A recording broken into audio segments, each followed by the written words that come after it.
Fala galera, sejam todos muito bem-vindos a mais um KiwiCast, o podcast da KiwiFi. Eu sou Carol Vilas Nova. Sou Bruna Rodrigues. E pra você que ainda não conhece o KiwiCast, é o podcast que traz toda semana pessoas que fazem dinheiro no marketing digital.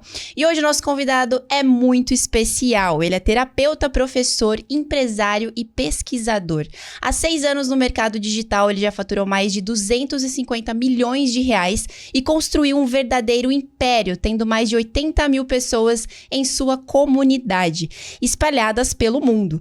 Temos a honra de receber o pai da análise corporal no Brasil. Quem é ele, Bruninha? Vamos chamá-lo? Chama agora. Os tambores, seja muito bem-vindo. Elton Euler. Valeu! Muito bom estar aqui com vocês. Vamos compartilhar aí o que for útil para essa galera aí.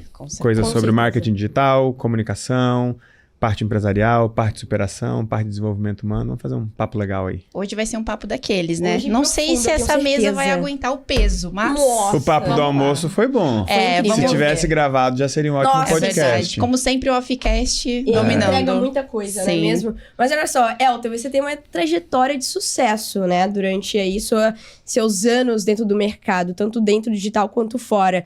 E isso se deve justamente a toda a sua habilidade de se comunicar e dominar narrativas. Inclusive, o seu primeiro contato com o digital foi como copywriter. Então, Foi. como você foi de copywriter a empresário e mentor de sucesso, considerado o pai e criador da maior escola de análise corporal do Brasil? Legal. Tem uma parte interessante que é antes de usar a minha habilidade de explicar as coisas e de entender as coisas, para sair desse lugar do copy para virar terapeuta e mentor, tem uma coisa interessante que é como eu vim parar no mercado digital. Que quando eu comecei a ser copy, eu não sabia que existia esse negócio de copy. Eu tinha escrito um projeto de uma startup que eu tinha pro IGDF, pela FAPDF, que é o Fundo de Apoio à Pesquisa do Distrito Federal. E quando eu escrevi aquilo, eu gostei de escrever.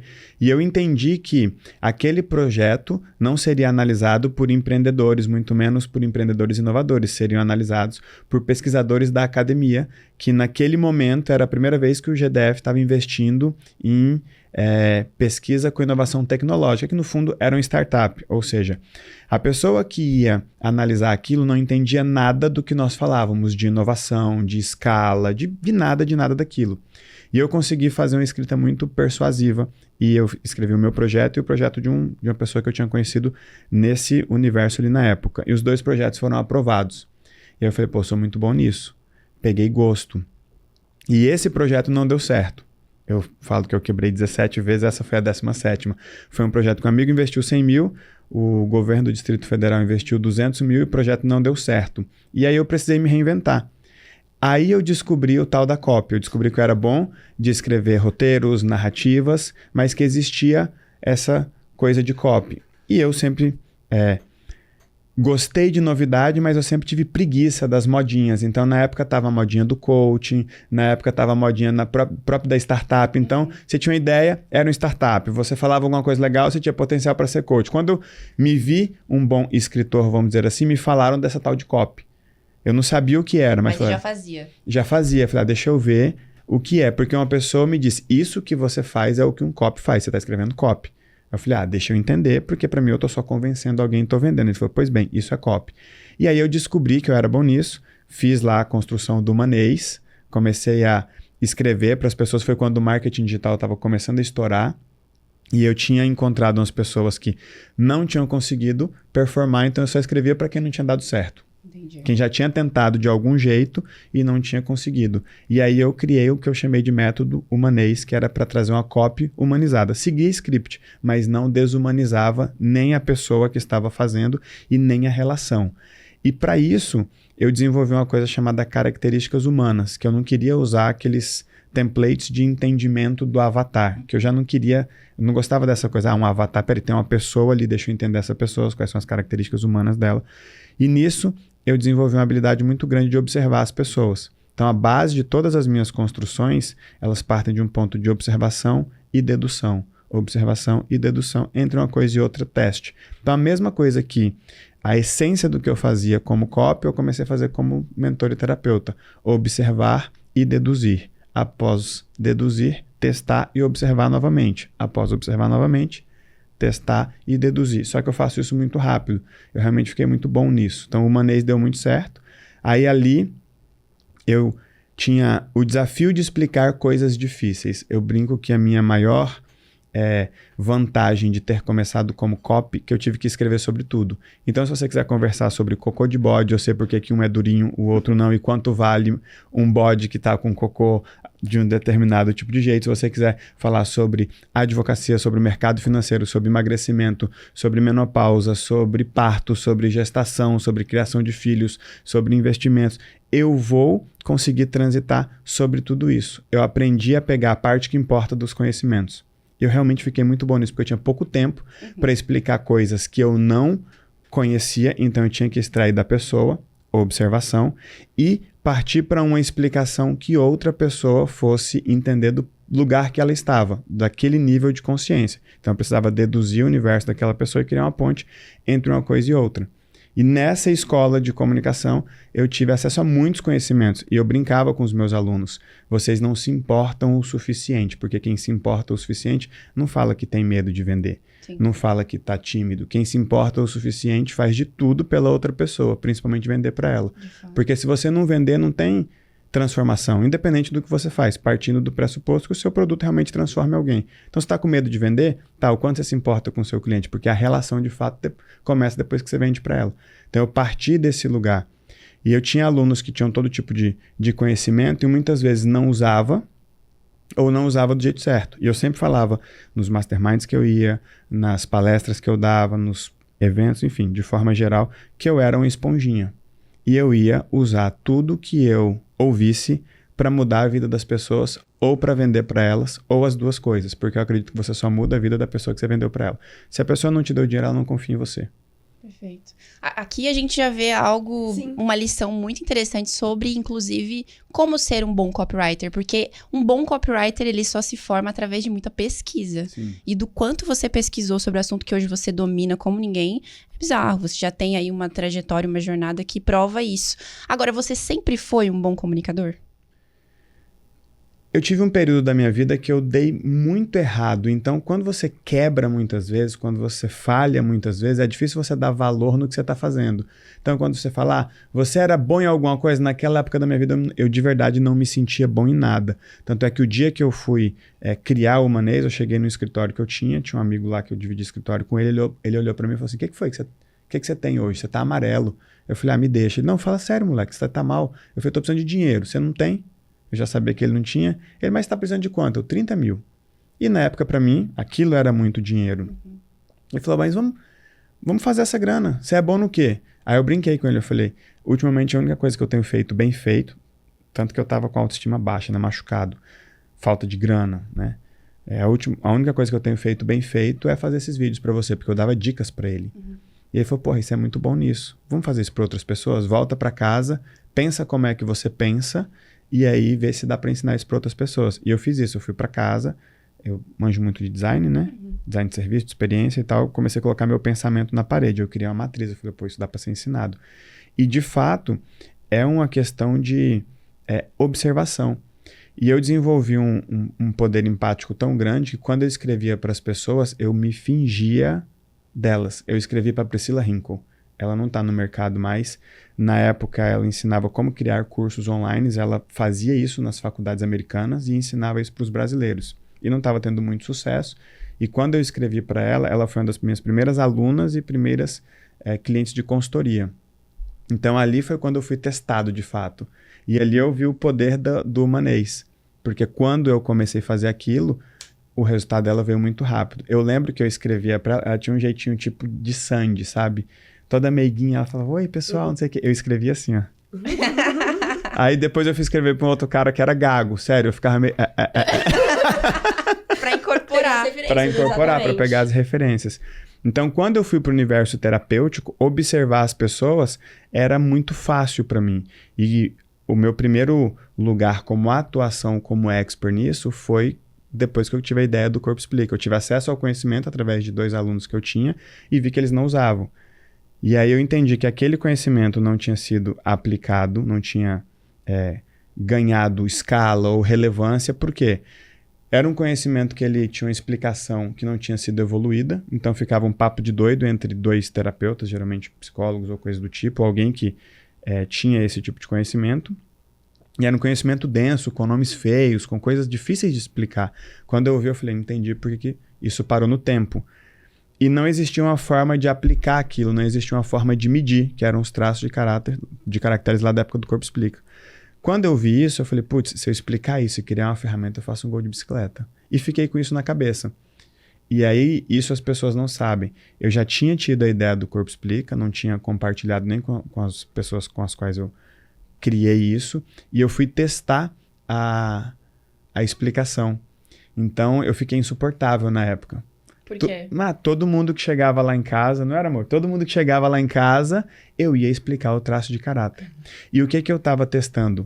O quanto eu consigo manter a conexão com as pessoas. Eu sabia que a explicação não estava boa o suficiente. E essa estrutura eu já usava no Manês, na copy. No Manês eu imprimia toda a copy e pintava de vermelho e amarelo ou de vermelho e verde. Tudo que eu pintava de vermelho eu deletava, eu não tentava corrigir.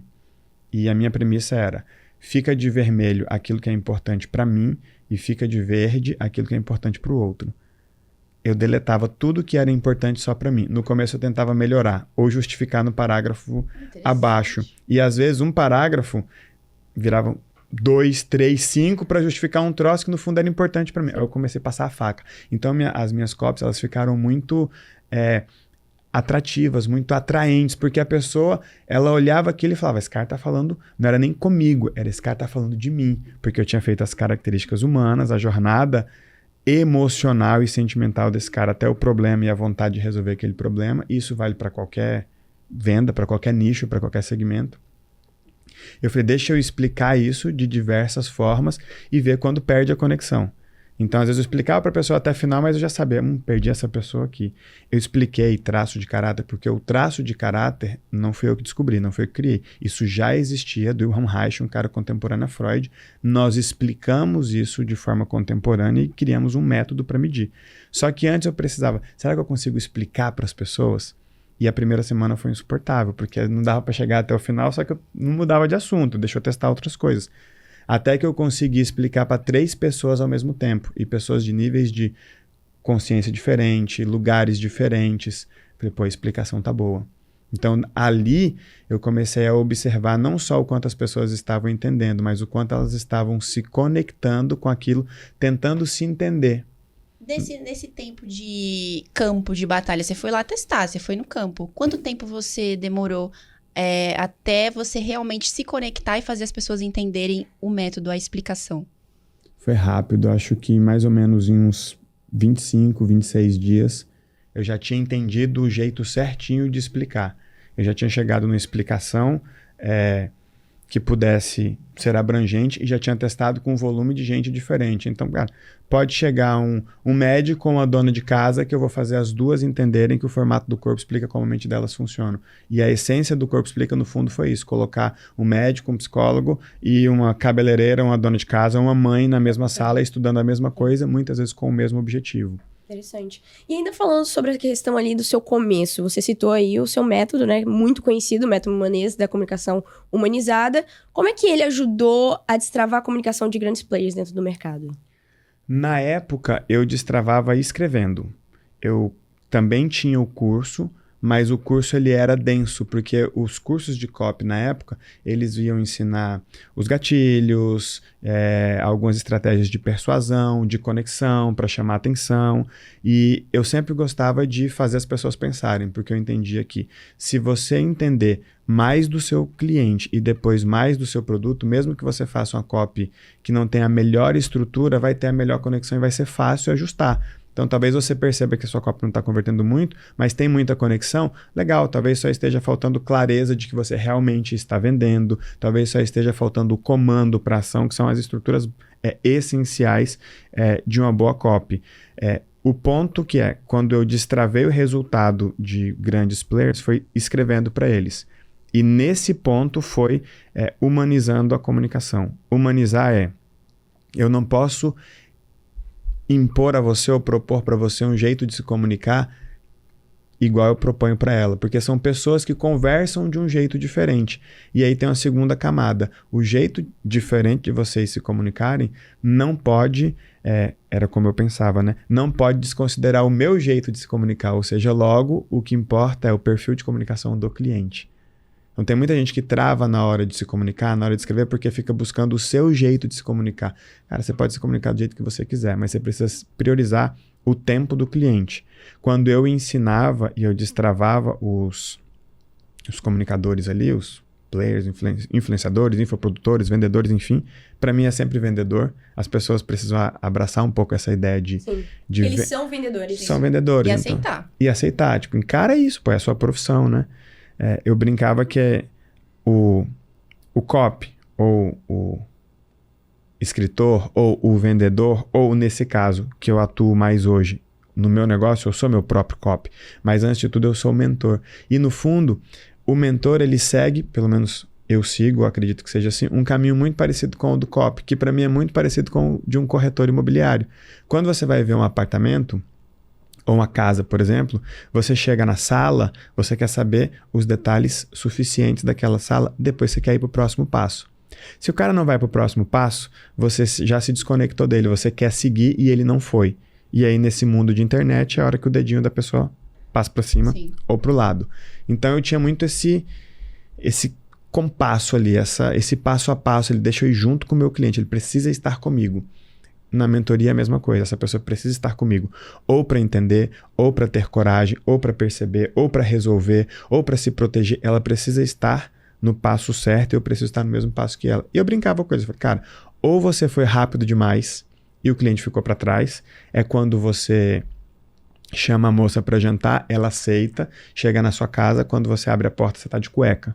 Aí você fala, por que você tá de cueca? Não, você aceitou? A gente não vai jantar, depois a gente não vai se beijar. Eu tô acelerando o processo. Não vai rolar. Não pode pular as etapas. Nem na comunicação, nem na mentoria, nem na terapia. A pessoa precisa dar o próximo passo dela. E isso é um desafio na terapia também, é um desafio na mentoria, porque muitas vezes você já tem o caminho pronto, mas a pessoa precisa construir o caminho na cabeça dela para ela construir a capacidade de decidir, a capacidade de agir. Então, quando eu destravava, vamos ajustar o compasso das coisas aqui. Você está tão ansioso, ou tão nervoso, ou tão estressado, ou seja lá o que for, que você está contando uma história. Eu nunca gostei de começar vídeo com história. Eu, particularmente, para mim a sua história, ela é importante no momento em que a pessoa quiser saber dela.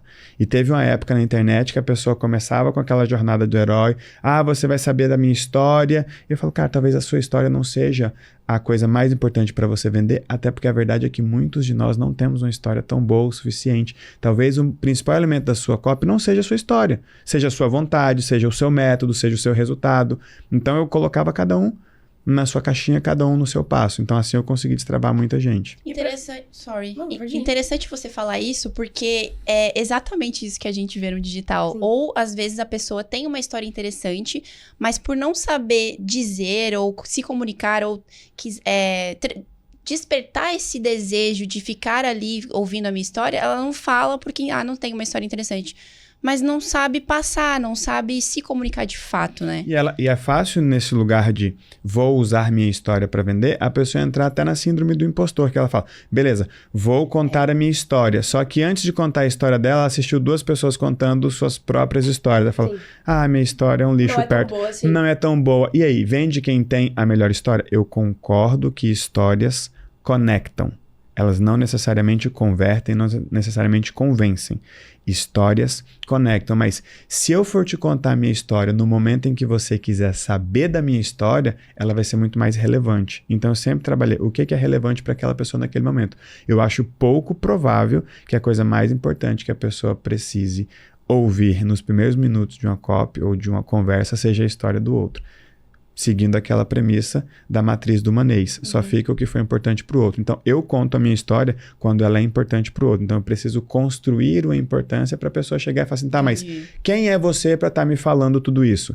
Como é o que eu ouço hoje. Quem é você para ser mentor? Quem é você para ser terapeuta? Hoje eu sou o Elton do Corpo Explica. Mas e na época do Corpo Explica? Quem é você? Eu era o cara da copy. E o cara da copy? Quem é você? Eu era um cara de TI. Ou seja, hoje eu estou fazendo uma coisa que eu não tinha nem motivos, nem informação, nem lastro naquele momento para estar fazendo aquilo. Mas de verdade, eu fui construindo aquilo e eu brinco que a minha semelhança com o Silvio Santos, sou muito fã dele, a oportunidade que eu tive de conversar com a filha dele, uma das filhas dele perguntou, por que você é tão fã do meu pai? Eu falei, cara, eu acho que a gente tem uma semelhança. Seu pai sempre me inspirou e ele mesmo fala que ele é dono de televisão, não por vontade, foi por obrigação, tipo, ele foi forçado a ter uma televisão para ter o programa dele. No fundo, de verdade, eu até falo pro meu sócio, eu não queria estar no palco. Eu sou muito bom escrevendo. Só que eu escrevia as coisas para as pessoas e elas não tinham coragem de falar. Você é o cara que tem que falar. Aí um dia ele chegou e falou, cara, ou você para de tentar mudar o mundo, ou você vira homem e vai lá fazer o que você fala que as pessoas não têm coragem de fazer. Você foi e subiu no palco. Na verdade, não foi tão rápido assim. Foi um processo. Foi um processo. Mas eu também já tinha entendido. Eu via que as coisas estavam se perdendo. Teve um dia que ele chegou e falou assim, parça, esquece, o povo não vai falar o que você quer falar. Eles não vão sustentar. Tá legal isso aí. Aí eu falei, pô, mas eu escrevi porque ela falou que queria mudar o mundo. Eu escrevi para uma mulher que queria trabalhar com câncer. E ela tinha uma história com isso. Ela passou por isso, o marido, a sogra, o pai, todo mundo na família dela, um monte de gente. E a narrativa que eu tinha construído ao mundo seria melhor se todas as pessoas tivessem câncer. Para chamar a atenção das pessoas do poder do câncer, para que as pessoas que já estão com câncer entendessem que ela só tem um único caminho. Entender o que dá para ser entendido através daquilo. Aí teve uma hora que eu cheguei e falei assim, parça, na moral, ela não vai dar conta de falar isso. Ela tá tentando mudar de assunto e tal. E eu, de fato, construí um caminho para isso hoje. Tanto é que hoje, do outro lado, tem um cara que fala que vai buscar um Nobel para o Brasil através da medicina. E qual é o meu caminho? É explicar para as pessoas o motivo da doença. Então, aos poucos, eu venho construindo um caminho para que, de fato, me dê a oportunidade de fazer o que eu quero fazer do lugar que eu acho que dá para fazer. Então, eu estou construindo um caminho. Eu era o cara que tinha que estar aqui? Não, talvez um psicólogo pudesse ou devesse ter feito isso. Talvez um médico. O fato é, ninguém fez, eu fui lá e fiz. Arrasou. Agora, esse lance de você comentar que, escreveu uma copy e a pessoa não teve coragem de ir lá e falar numa live de lançamento, por exemplo, tenho certeza que tem um monte de copywriter que tá ouvindo ou vendo isso e tá se identificando real, porque tem esse conflito entre o copy e o especialista. De repente, ele coloca alguns elementos intencionais para chamar a atenção e se conectar com aquele público, mas o especialista não entende e fala, não, deixa eu escrever isso aqui que eu sei me conectar de uma forma mais precisa, menos agressiva. Isso é interessante, porque os dois lados estão certos, mas precisa encontrar esse norte. Agora, o que você acredita, baseado na sua experiência, nas suas pesquisas, que é preciso desenvolver para criar uma comunicação humanizada e, ao mesmo tempo, autêntica? Porque não é todo mundo que tem essa habilidade, quer trabalhar no digital, principalmente mostrando o rosto, mas não sabe, literalmente não quer, às vezes não quer ir para a câmera porque não sabe se conectar nessa profundidade. O que você acha que uma pessoa precisa ter para poder desenvolver isso? Você fala do lado técnico, vamos chamar da escrita, ou do lado da performance? Das duas. Das duas. Do lado técnico, muitas vezes é muito difícil você colocar um copy para tratar de alguns assuntos que ele não tem densidade para aquilo, não tem vivência para aquilo. Então, e aí, muitas vezes, isso vai para a irresponsabilidade do expert. Você pega um expert que trabalha com relacionamento, ele é um cara que é muito bom nisso, tem bagagem, e ele vai pegar um garoto de 17 anos para escrever sobre aquilo. Então, ele vai ter que trazer um filtro muito grande para esse garoto, porque esse garoto ele não tem vivência, ele vai trabalhar com os insumos que o expert trouxe, e ele vai colocar as ideias dele. Só que as ideias dele vêm de um lugar de um garoto que tem um alcance limitado. Sim. Por outro lado, muitas vezes você vê que o expert está tentando tirar da copy elementos que não são elementos técnicos daquilo que ele faz. São elementos de persuasão, são elementos de conexão. E muitas vezes ele só está tirando isso porque ele, enquanto expert, no lado pessoal, não se desenvolveu o suficiente. E o que a gente vê muito no mercado são pessoas vendendo aquilo que elas deveriam comprar. Então, esse cara, quando você dá uma boa copy na mão dele, ele trava porque ele é uma pessoa incoerente. Eu sempre fui muito birrento com isso. Eu enfrentei uma treta societária por brigar por coerência. Mano, só vai ficar aqui quem viveu o que a gente ensina. Ou eu tô fora, ou você vai ter que sair. E no mercado, que é o meu mercado do desenvolvimento humano, não dá para você flexibilizar demais isso. Tem cara que, por exemplo, ele é vegano e tá a fim de vender carne.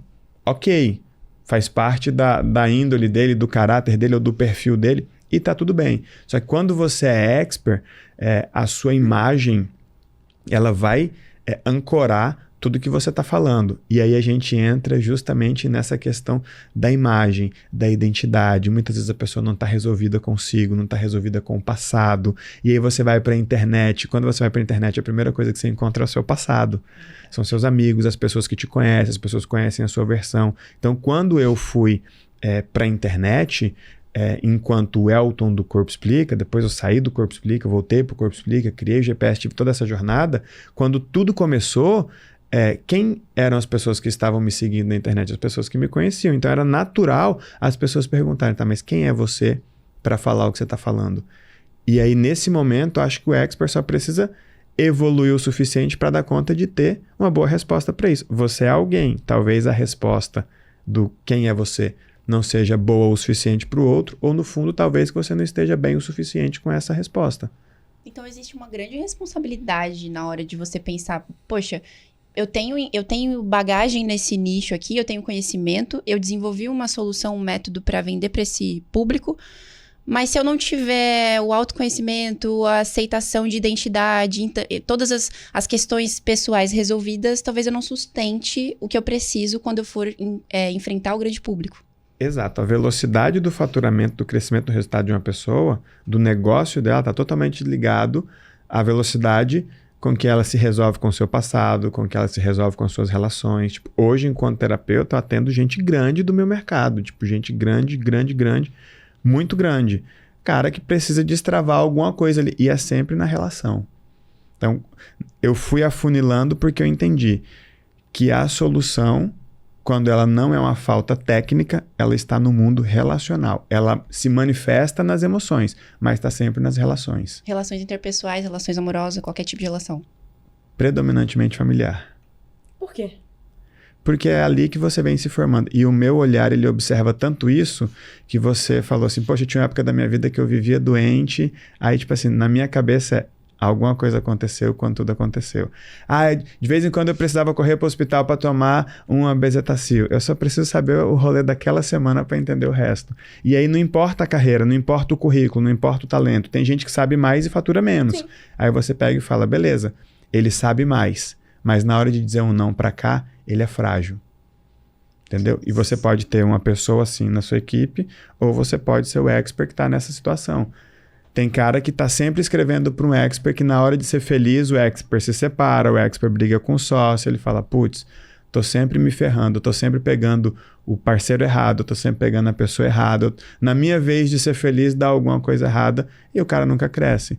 No meu mercado mesmo, eu olho para trás, eu vejo a galera lá atrás, que antigamente 50 mil seguidores era um negócio de uau, né? Não era para qualquer um. O cara tinha 50 e poucos mil seguidores há 3, 4 anos atrás. Hoje ele tem 60, 48. Parou no tempo. O mercado não parou no tempo. As técnicas não pararam no tempo. Mas essa pessoa relacionalmente parou no tempo. Tem alguma coisa que está acontecendo que ela está esperando parar de acontecer ou ela está esperando resolver para seguir em frente. Cara, isso é muito louco quando a gente para pra pensar, né? Porque eu acredito que a maioria das pessoas que hoje está no digital e às vezes se sente estagnada, nunca pararia para olhar para dentro de um núcleo familiar do que acontece. Às vezes ele tá achando que aquela situação é por conta de algo que ele tá fazendo de errado dentro do digital, exemplo. E não por uma situação que tá acontecendo ali dentro. E muitos fugiram pro trabalho para não olhar para isso. E inclusive ficaram bons tecnicamente, mas eles não vão se permitir ganhar dinheiro ou ter uma vida melhor porque eles não podem se desvencilhar disso. Tem gente que foge, por exemplo, de um país para o outro e demora um bom tempo para descobrir que aquela distância geográfica não estabeleceu um limite emocional. A pessoa se sente pequena, se sente culpada, se sente em dívida. Então, quando o dinheiro chega perto dela, ela não se sente digna de gastar aquele dinheiro. É o momento de você olhar para o seu eu. E isso muitas vezes é muito difícil. É o momento de você olhar para as suas relações, porque as suas relações definem o seu eu. Justo. Caramba. Profundo Sim. isso. Isso é um olhar muito profundo que tem que ter sobre a própria vida. Sim. E é fácil fugir para esse lugar. É fácil você chegar e falar, não, Peraí, deixa eu só resolver essa questão na minha carreira, que eu resolvo o luto do meu pai. Peraí, deixa eu só me recompor financeiramente, que eu resolvo aquele divórcio mal resolvido de 5 anos. Peraí, deixa eu só resolver aqui a minha dívida, ou o meu mercado, ou o meu negócio, ou o meu lançamento. Deixa eu só acertar o meu lançamento, que eu resolvo aqui essa treta que eu tenho com o fato do meu pai ter ido embora e ter me deixado com a minha mãe ter se matado para cuidar de mim, e agora eu me senti obrigado a cuidar dela. Tem um monte de coisa quando você põe o dinheiro na mão do cara e fala, vai. Se ele não for, você pergunta, para onde você está olhando? É lá que está a dívida dele. É lá que está a bagunça. Não é difícil ganhar dinheiro no nosso mercado. Vocês, aqui na QIFI, vocês têm um público muito jovem, certo? Sabe por que os jovens ganham dinheiro mais rápido? Por quê? Porque eles estão menos presos. Você pega um moleque de 16, 17, 18 anos, o que ele quer fazer? Ele quer comprar a primeira Porsche dele, ele quer fazer a primeira viagem para o exterior, ele quer botar uma mochila nas costas e seguir em frente.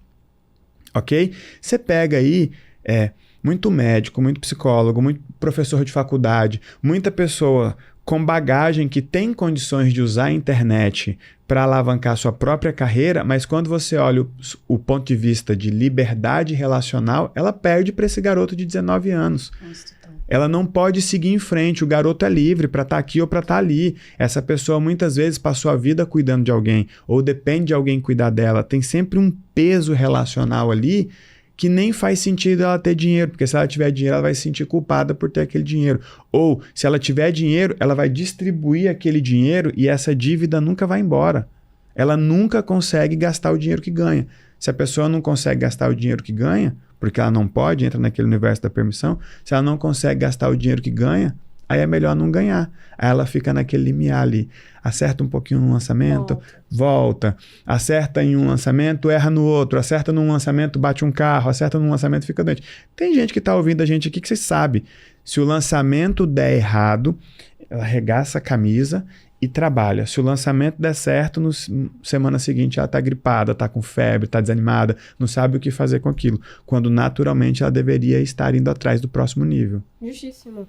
E um assunto interessante que eu queria continuar entrando aqui com você sobre copy é que um dos maiores desafios do copyright, inclusive você é muito criativo, mas a gente vê em todas as entrevistas que a gente já fez com grandes produtores de copywriters aqui no QuickCast, é a questão de você conseguir desenvolver uma originalidade e evitar repetições ali dentro da sua copy. E eu queria saber de você, como desenvolver ali um repertório único e criativo?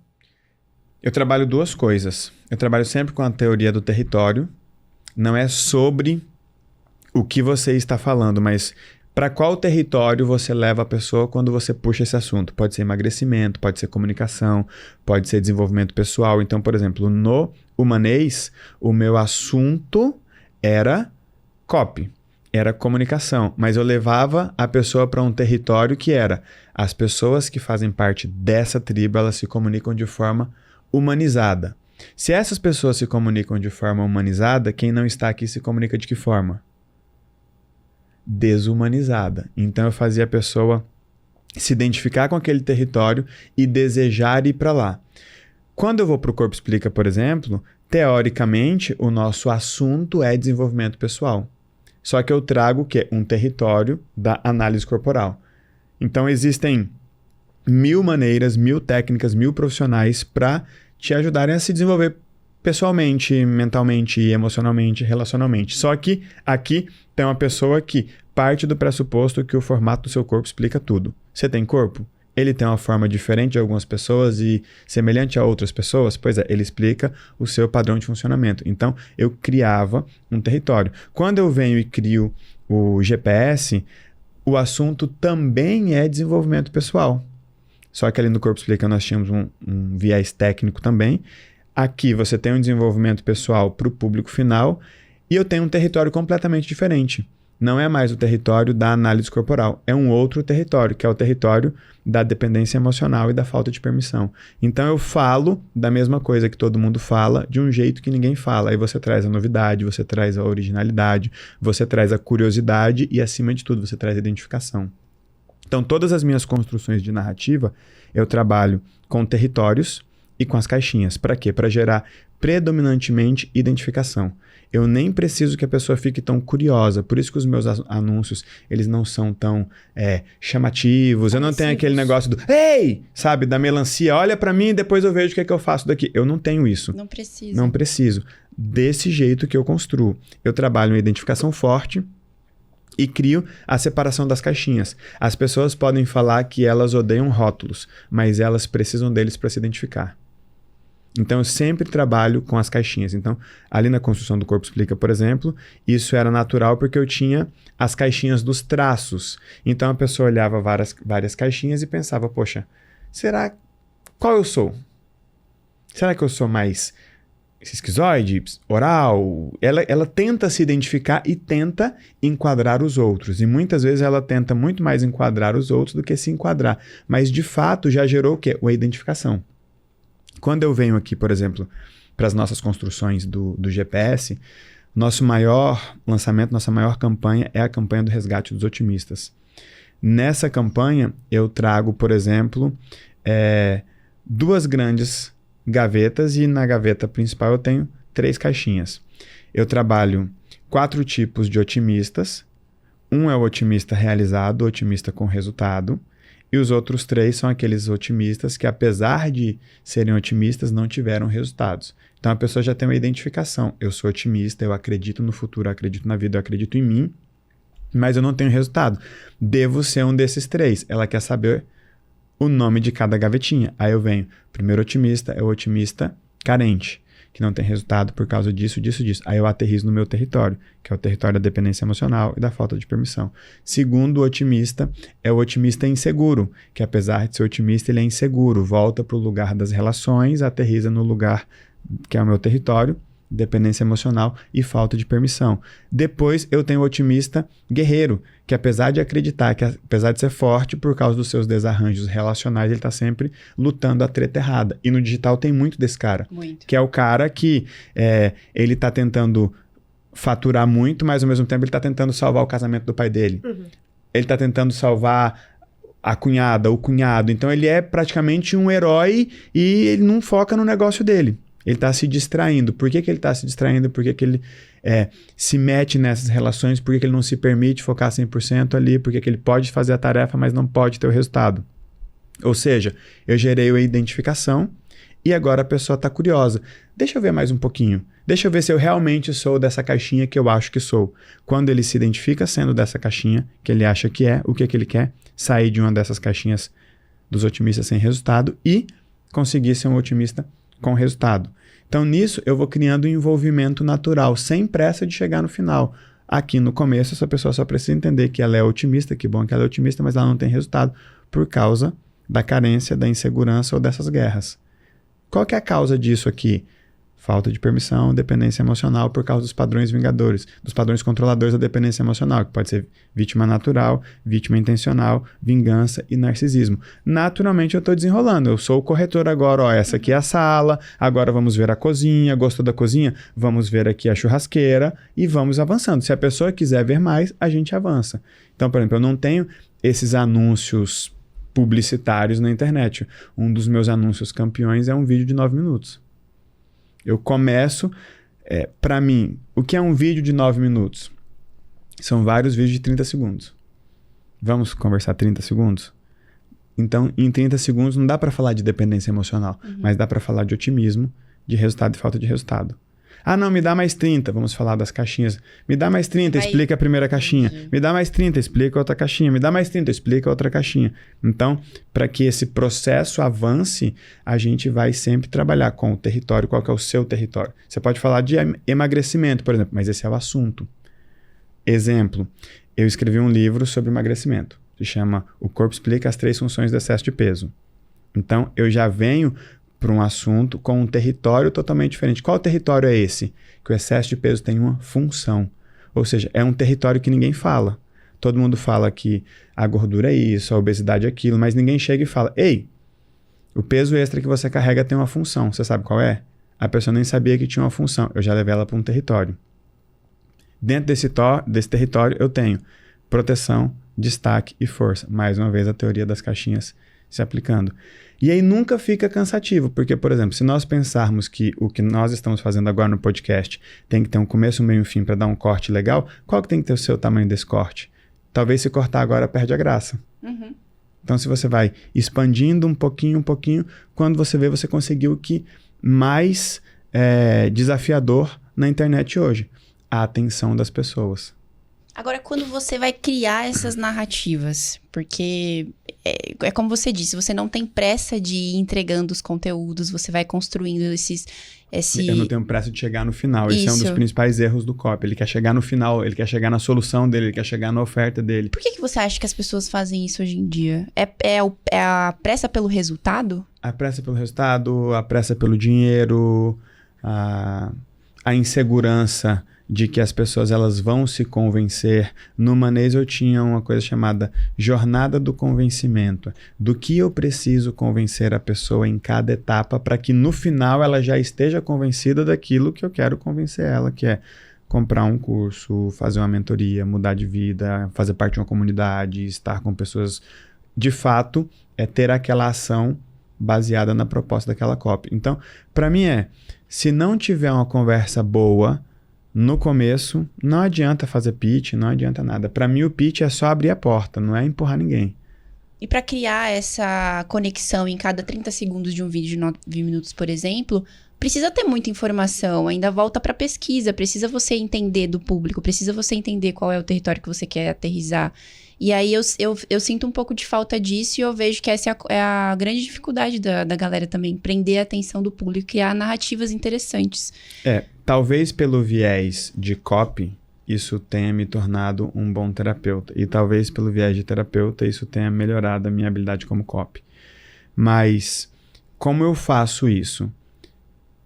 Eu, particularmente, eu sempre penso usando post-it. Eu não gosto de escrever texto, aquela página em branco. Eu venho descarregando de formas diversas.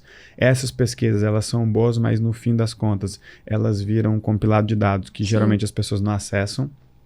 Então, eu trabalho muito com post-it, que aí eu consigo reorganizar a ordem, porque para mim, comunicação e terapia também sempre vai estar ligado. Percebe que uma coisa, pelo menos na minha essência, uma coisa está sempre puxando a outra. A forma e a ordem definem o convencimento.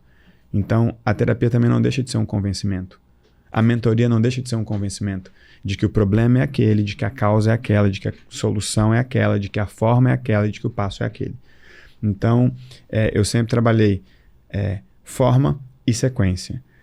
Quando você vai olhar um universo de comunicação ou um universo terapêutico, para proveito da tua audiência aqui, vamos falar mais do universo de comunicação. Mas eles gostam de Eles gostam, estão tudo bugado, eu sei. Eles vão bater lá depois no perfil. Isso é tranquilo, isso é consequência inevitável. Eu sempre tenho uma construção que por que essa pessoa caiu no buraco? Qual é o buraco do seu cliente? Eu vendo como enriquecer na internet, eu vendo como emagrecer, eu vendo como salvar seu relacionamento, eu vendo como conquistar homens, como conquistar mulheres, como gerir sua empresa. Ok, se essa pessoa está buscando isso, significa que ela está em um buraco. Por que ela caiu no buraco? Então, os 30 primeiros segundos, 1 minuto ou 30 minutos de palestra, boa parte da sua argumentação e da sua construção precisa fazer a pessoa entender por que ela caiu no buraco. Se ela está tentando emagrecer, qual é a primeira conclusão que ela precisa ter? Por que ela engordou? E as pessoas têm preguiça de falar, de explicar para as outras por que elas engordaram. Porque ela comeu demais. Não foi porque ela comeu demais. Por que ela se endividou? Porque ela gastou demais. Não foi porque ela gastou demais. Gaste um tempo explicando para as pessoas por que elas caíram no buraco. Inclusive, quando a gente vai para o universo terapêutico, para o lugar de mentoria, tem muita gente que falha nessa hora. Como ela tem clareza da solução, ela esquece que a pessoa não tem clareza nem da causa. Então, por que você caiu no buraco? Então, você caiu no buraco por causa disso. Aí vem a segunda camada, que as pessoas acham que você vai sair do buraco assim. Não. Se ela está no buraco e está tentando buscar uma solução, ela já tentou antes. Dificilmente é a primeira vez que a pessoa está tentando resolver qualquer coisa. Então, por que você caiu no buraco? Por que você continua no buraco? Ou seja, por que você não consegue sair do buraco? E como você pode sair desse buraco? Porque a pessoa precisa estar convicta de que o que você está dizendo sobre a causa do problema dela realmente está certo.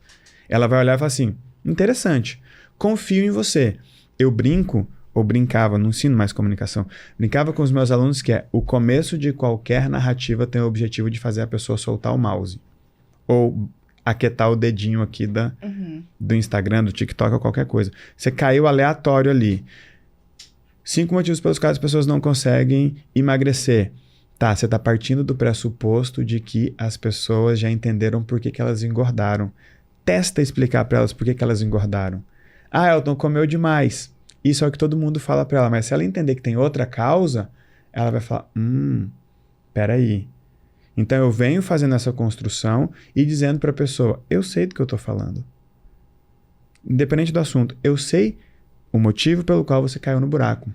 Como eu venço os meus adversários nesse universo do desenvolvimento humano que está absurdamente disputado, prostituído, banalizado e às vezes é até difícil estar nesse lugar porque tem gigantes do meu mercado virando piada. Então, as pessoas tendem a associar que todo mundo daquele mercado também é uma piada. Então, eu tenho que vir logo de cara dizendo, eu sou diferente dele, mas eu não preciso dizer que eu sou diferente dele. Eu chego e digo, olha, o motivo pelo qual você está com esse problema pode ser esse aqui. Talvez seja esse. Se for esse, você caiu por causa disso. Se for esse, por causa disso. Você vem trazendo consciência para a pessoa. E a verdade é que a vontade só vem depois da consciência. Por quê? Se a pessoa não tiver clareza, ela continua o quê? Confusa. E esse é um problema de muito copy iniciante. Ele quer gerar desejo antes de gerar clareza. Se você coloca vontade em uma pessoa confusa, ela fica mais confusa. Ela não consegue decidir, ela não consegue agir. Aí fica mais difícil convencer a pessoa. Agora, quando eu venho trazendo clareza, no final das contas, ela só tem uma opção. Continuar seguindo essa pessoa que trouxe tanta clareza. E nos dias de hoje, que as pessoas vivem confusas, clareza é uma dádiva. Você traz clareza para a pessoa, ela fala, não sei porquê, mas eu gostei de você. Eu sei, eu trouxe alívio para você. Você consegue respirar, você consegue enxergar, você consegue se ver. Então, você está gostando de estar aqui comigo. A pessoa não sabe por que ela está gostando de estar ali. Então, papel do copy, traga clareza. Guarda seu bloquinho de pedidos. A pessoa vai desejar no final. Guarde seu bloquinho de pedidos. Muito interessante você trazer todo esse tipo de conceito envolvendo a narrativa, porque são muitas poucas pessoas que trazem de uma forma tão completa. Inclusive, eu nunca tinha ouvido falar sobre narrativa territorial. Então, você é a primeira pessoa que traz isso pra gente e eu acho muito interessante. Eu acredito que agregou bastante pro pessoal que deve estar assistindo isso aqui. E, na minha visão, quem domina a narrativa domina o jogo. Sim. É basicamente isso. Mas, Elton, voltando assim um pouco relacionado ao Corpo Explica. Você fundou o Corpo Explica e bem no auge do negócio você tomou a decisão de sair. Queria entender de você por que você tomou essa decisão e quais foram os maiores desafios que você enfrentou durante essa etapa. A música na minha cabeça é vai dar. Não, eu saí porque no auge, assim, eu fui o idealizador, mas não fundei sozinho. Fundamos o Corpo Explica com 4 pessoas, eu e 3 amigos na época. Um já era meu sócio, que continua meu sócio até hoje. Os outros 2 eram nossos alunos no Manês. No meio do caminho, eles se separaram. Um saiu, a outra ficou. A que ficou casou de novo e tal. E vida que segue ali. No desenrolar da coisa, a gente se desentendeu, vamos chamar, intelectualmente. A gente chegou no momento de nós não concordamos com a mesma coisa. E nós estávamos atrás disso tudo. Naquele momento fazendo pesquisa, validando cientificamente o método. Nós já tínhamos mais de 40 mil alunos na base, pessoas já tinham feito transição de carreira, o método já estava muito conhecido, então o peso da responsabilidade era muito grande. O negócio enquanto negócio estava sendo um sucesso. Filosoficamente, tecnicamente, estava sendo um sucesso. Então, não dava mais para a gente brincar de nós somos amigos e... beleza, apesar de amigos, nós temos obrigações com a nossa base. Nós crescemos muito forte com base em 2 pilares. Além de toda a genialidade do grupo, a minha enquanto comunicador, a deles entregando ali, do Renato, que é um gênio da gestão, da estratégia, a gente fazia um bom grupo ali, mas para mim, e eu digo para mim porque essa é só a história contada desse ponto de vista, né? E a história tem várias verdades, inclusive a própria verdade, mas do meu ponto de vista, nós crescemos com base em 2 grandes pilares, o determinismo, que era a nossa abordagem. Então, a gente vem dizendo que o que é, o que não é, não é, e um terapeuta não pode dizer depende ou pode ser. Então, a gente vinha com a agressividade, né? Soa como agressivo isso, até para a base terapêutica, para a base filosófica, para os outros profissionais, e nós éramos muito atacados por isso. Então, eu sabia que o meu telhado era de vidro. E nós tínhamos um outro pilar muito forte, que era o pilar da coerência, que eu, tipo assim, não abro mão disso, não abri ali e não vou abrir em nenhum dos meus outros negócios, que é algo que eu realmente falo para as pessoas. Se você for coerente, muitas vezes você nem vai ser tão competente, mas a verdade ela vai brotar de um jeito esquisito de você, mas ela vai brotar. As pessoas vão olhar para você e falar assim, você representa aquilo que você disse que é, você realmente me passa essa verdade. Então, eu já entendia que nós estávamos divergindo de como o método deveria ser aplicado nas nossas próprias vidas e falei, pô, ou eu saio ou você sai.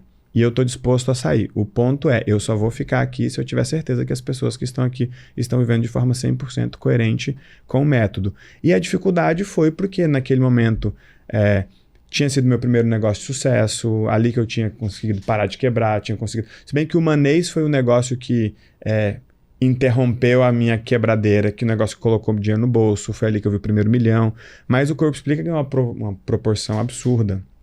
Então, a dificuldade foi olhar para trás, acreditando que possivelmente ao sair dali aquele negócio iria ruir. E realmente foi o que aconteceu. Imagina que tinha 2 pessoas brigando pelo microfone, eu chego e falo, tá bom, fica aí com o microfone, aí eu vou embora, começa o meu outro show e o show lá para. E, tipo assim, eu não tive culpa do show lá parar. Sim. Mas, ao mesmo tempo, eu não podia fazer o show voltar e, tipo assim, cara, eu preciso tocar minha vida. Uhum. Então, foi um momento muito difícil, foi um momento muito um sentimento de pai ali, tipo, de deixar um filho pra trás, dizendo, mano, você vai ter que sobreviver sozinho aí.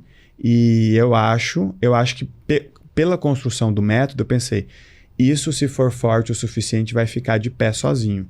Eu achava que talvez voltasse para mim, mas não queria lutar por ele, porque eu pensei, se eu ficar lutando aqui, no fundo quem não tá aqui dentro não vai saber por que a gente tá lutando, vai ficar parecendo uma briga de ego, tipo, eu que quero ficar, não, é só meu, então, eu falei, não, vamos lá, pelo bem do negócio, não dá para ficar os dois, não tem mais afinidade intelectual, um não confia no outro, acabou. E aí só que era um negócio muito grande, muito dinheiro no caixa, muita responsabilidade, muita visibilidade, muitos alunos e tudo. Aí teve um período que eu fiquei sozinho ali e foi um período legal e difícil, porque foi um período que a outra pessoa tinha se afastado, mas publicamente nós não tínhamos divulgado motivos, foi um afastamento que não tinha sido definitivo, então ficou aquela instabilidade ali na banda, sabe? Sim. Pô, o que vai ser disso? O que vai ser disso? E as pessoas exigindo uma explicação, mas a explicação... não era possível, invadir a esfera pessoal. Sim. E aí já estava numa situação de treta societária, que foi uma fase da minha vida muito difícil, mas que me ensinou muito, muito, muito, muito, muito.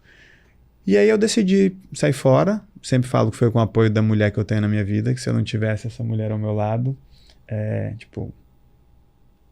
esse é um lugar que me emociona, sacou? Tipo, só quem viveu tudo aquilo, quando eu falo para as pessoas, escolha quem vai estar do seu lado.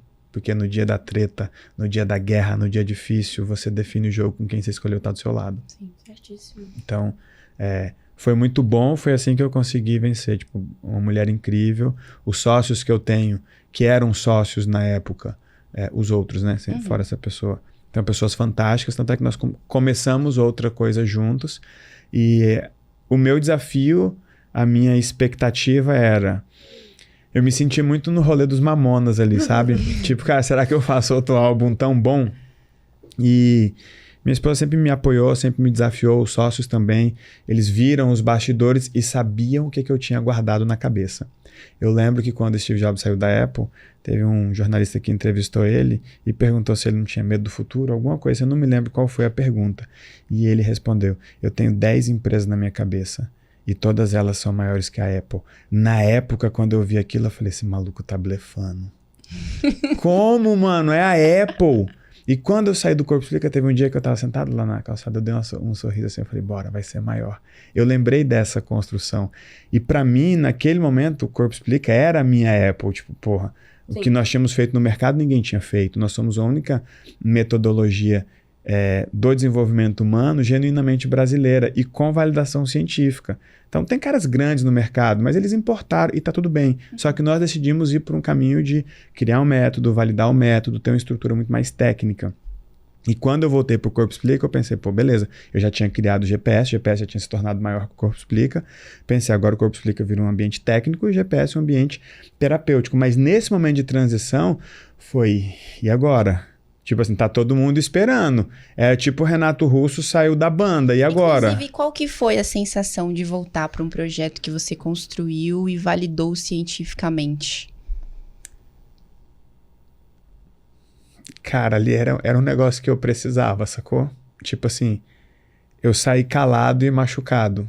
E assim, longe de me vitimizar. Mas eu falei, putz, qualquer coisa que eu fizer, até conhecendo a postura do outro lado, que já tinha publicado coisa, confundindo aluno e dito as coisas pelas metades. E a gente já pregava contra a dependência emocional. Então você, pô, usar do seu palco, do seu lugar de mentor, de professor, para pegar um aluno e brincar com a dependência emocional dessa pessoa, tipo assim, isso me dava nojo.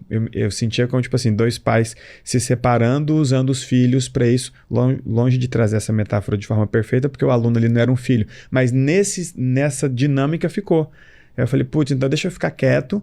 E aí fui acusado de muita coisa, os alunos começaram a suspeitar de muita coisa, aí ela abriu muitos processos, acusando de um monte de coisa. Imagina ter sua imagem começando a ser manchada por algo que... Em torno de algo que você construiu com maior feição, com maior carinho ali. Entrega. Que você E não entrega. só por isso, por uma pessoa que sabia o que estava fazendo. Tanto é que, por exemplo, sabia o quanto a coerência era importante para mim, o quanto as minhas construções seriam nesse lugar, que, por exemplo, um dos processos é de agressão contra a mulher.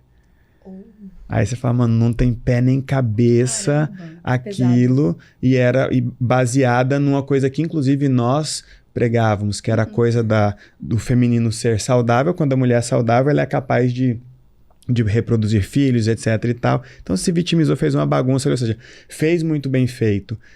E quando veio a decisão, foi através de um acordo, mas com decisão judicial. E eu falei, agora eu só quero com decisão judicial. Já que foi para o processo, que seja com decisão judicial. Por quê? Eu não volto para lá sem uma decisão definitiva, porque aí já é sacanagem com os alunos. Cara, cada semana tá sai, não sai, não avisa, e não sabe se vai voltar, e aquela coisa toda. Tanto é que eu saí dizendo, foi legal enquanto durou, vou seguir minha vida, sucesso, vida longa ao Corpo Explica e vou-me embora. Até porque eu pensei, não tem por que eu atacar a instituição. Vou deixar o microfone com a pessoa aqui, se ela der conta de fazer e quiser fazer, que faça. Mas quando veio quando saiu a decisão, foi um negócio de alma. Foi um negócio de alma lavada. Os processos ainda estão rolando, mas, tipo assim, contra mim, abriu vários contra muita gente, mas, tipo assim, contra mim foram 5 e o principal, a verdade já apareceu. Então, me trouxe muita fibra. Tipo, cara, continue fazendo o que precisa ser feito, independente do que estiver acontecendo. Então, no ano mais difícil da minha vida, eu construí um negócio mais incrível da minha vida, que foi o GPS. Então, isso, 2023 foi um ano absurdamente turbulento. Tipo, turbulento. Mas foi o melhor ano da minha vida. Então, fechar e olhar para trás e falar assim, putz, valeu, não acabou, mas, cara, vambora, porque tá indo bem. E são os desafios empresariais, né? Porque tá nesse mercado, no começo você precisa validar uma oferta, validar uma cópia, tem o seu lado emocional, depois tem o lado empresarial, depois tem o lado societário, que às vezes não é numa sociedade, mas é numa parceria com coprodutor, é uma parceria com agência, é uma bagunça. E olhar o quanto a gente superou um caos e conseguimos preservar tudo. Então, hoje, a sede do Império é onde era o estúdio do Corpo Explica. O Corpo Explica funciona dentro desse mesmo lugar. Massa. Então, foi uma reviravolta positiva. Total, porque nem você comentou aí, o GPS se tornou muito maior em menos de um ano, né? Tem nem 2 anos, 1 ano que você criou ele. Inclusive, trazendo para um assunto que eu acho bem relevante a gente tratar aqui, é um assunto que só você hoje trata na atualidade, que é relacionado à falta de permissão na comunicação. Que tipo de padrão você começou a identificar no ser humano quando você resolveu desenvolver o GPS? Quando eu fui desenvolver o GPS, eu brinco que eu estava desempregado, porque foi a época que eu saí do Corpo Explica. Eu sempre tentei entender o lado útil das coisas, não necessariamente o lado bom. Eu não gosto daquele otimismo ingênuo, né? Mas qual era o lado útil naquele momento? Eu sou um cara criativo, eu sabia que tinha coisa que eu não podia fazer. Então eu não ia falar de traço de caráter. Beleza, preciso desenvolver uma técnica do zero. Foi aí que eu desenvolvi os protocolos de combate à dependência emocional, medo, culpa, essa coisa toda. Entendi, já tenho uma técnica nova, já tenho um território novo, preservo tudo que o Corpo Explica já construiu, ele fica no território da análise corporal, eu vou para o território da dependência emocional, da falta de permissão, com essas novas técnicas. Perfeito. Só que ali eu já tinha entendido que a internet ela tinha sido muito útil para conectar as pessoas e transmitir conhecimento, mas que ela ainda deixava um gap na aplicação do conhecimento. Então a verdade é que ali eu já estava com preguiça do curso online. E como eu tive que partir do zero e com coisas que eu não poderia fazer, me sobraram poucas coisas para fazer. Aí eu fui olhar outras atmosferas, outras estruturas. Falei, beleza, para mim, e é o que eu acredito hoje, foi o que eu pensei na época e isso evoluiu dentro de mim. Para mim, no que diz respeito a desenvolvimento pessoal, o infoproduto morreu. Morreu no sentido de eficiência, não no sentido de venda. Ainda vai se vender, mas cada vez mais essa venda vai se mostrar ineficiente na entrega. Por quê? Porque depende muito da aplicação. E a verdade é que se a pessoa tivesse uma dedicação, uma organização para aplicar sozinha, talvez essa dedicação e essa organização não tivesse levado ela para o lugar de dificuldade que ela se encontra. Então eu pensei, o segredo não está no uso da internet para transferir o conhecimento para as pessoas, mas sim no uso da internet para conectar as pessoas para que elas façam o que precisa ser feito. Então eu decidi não mais trabalhar com curso online e trabalhar com a comunidade de fato. E aí quando eu olhava para o meu mercado, tudo que se via de comunidade era um grupo no Facebook com todo mundo solto ali. Aí eu falei, beleza, deixa eu olhar de fato tudo que se tem de comunidade no sentido primitivo, antropológico da palavra, no sentido tribal, para eu entender como criar algo diferente do que eu já tinha feito e diferente do que o meu mercado estava fazendo. Em outras palavras, como eu antecipo, eu já estava obsoleto, mas eu pensei, como eu antecipo a minha própria e a minha próxima obsolescência, como eu crio algo que seria para daqui 5 anos e não para daqui 5 meses. E aí eu pensei, vou criar uma tribo. Então eu fui estudar todo tipo de tribo que você imaginar. Eu fui estudar partido político, eu fui estudar instituições religiosas, eu fui estudar sociedades secretas, eu fui estudar tudo que você imaginar, como as pessoas se comportam em grupo, o que leva as pessoas a se conectarem. E aí eu criei o GPS com essa premissa. Tanto é que no GPS nós não temos muito conteúdo, nós temos muita interação. Protocolo mesmo, no ano de 2023 nós seguimos com 3 protocolos e agora no ano de 2024 eu solto mais 3 protocolos. Só que ali nós temos 2 encontros por semana, eles têm um áudio todo dia e nós criamos os grupos locais. Então, cada região do Brasil e do mundo tem aliados do GPS. Eles se apoiam na aplicação, seguindo ali os nossos estímulos e a nossa orientação. Então, quando eu olho o meu mercado, eu não estou preocupado com o tamanho de A ou B ou etc e tal. Eu estou ligado na minha meta, estou ligado na implantação da nossa estrutura, com a certeza de que essa conexão dos aliados vai garantir o resultado deles e vai garantir o crescimento da nossa tribo. Então, muitas vezes eles têm o resultado pela conexão que eles têm com a gente e muitas vezes eles têm o resultado com a conexão lateral que eles têm entre eles. Então, cada região tem vários GPS, cada GPS que se chama grupo de permissão superior, porque a gente trabalha a permissão deles de diversas formas. Cada GPS tem 30 aliados, homens, ou 30 aliados, mulheres, e cada GPS tem um anfitrião que praticamente é o concierge, é o anfitrião daquela galera que garante ali quando um chega, que ele entenda como funciona, que ele se sinta estimulado, que ele se sinta pertencente, que ele se sinta bem. E tá bem legal, porque isso gerou um movimento muito orgânico. Então, eu faço GPS na estrada, por exemplo. A última vez que nós fizemos foi em Brasília, sede lá, né? Nós fomos no Pontão, tinha 600 aliados mais ou menos. Semana que vem eu vou para Vitória, o mês que vem a gente vai para Lisboa. E tem encontros que eles fazem que são maiores do que os encontros que a gente faz. Eles se encontram sozinhos. Sem depender de você Sim. estar ali. Organicamente.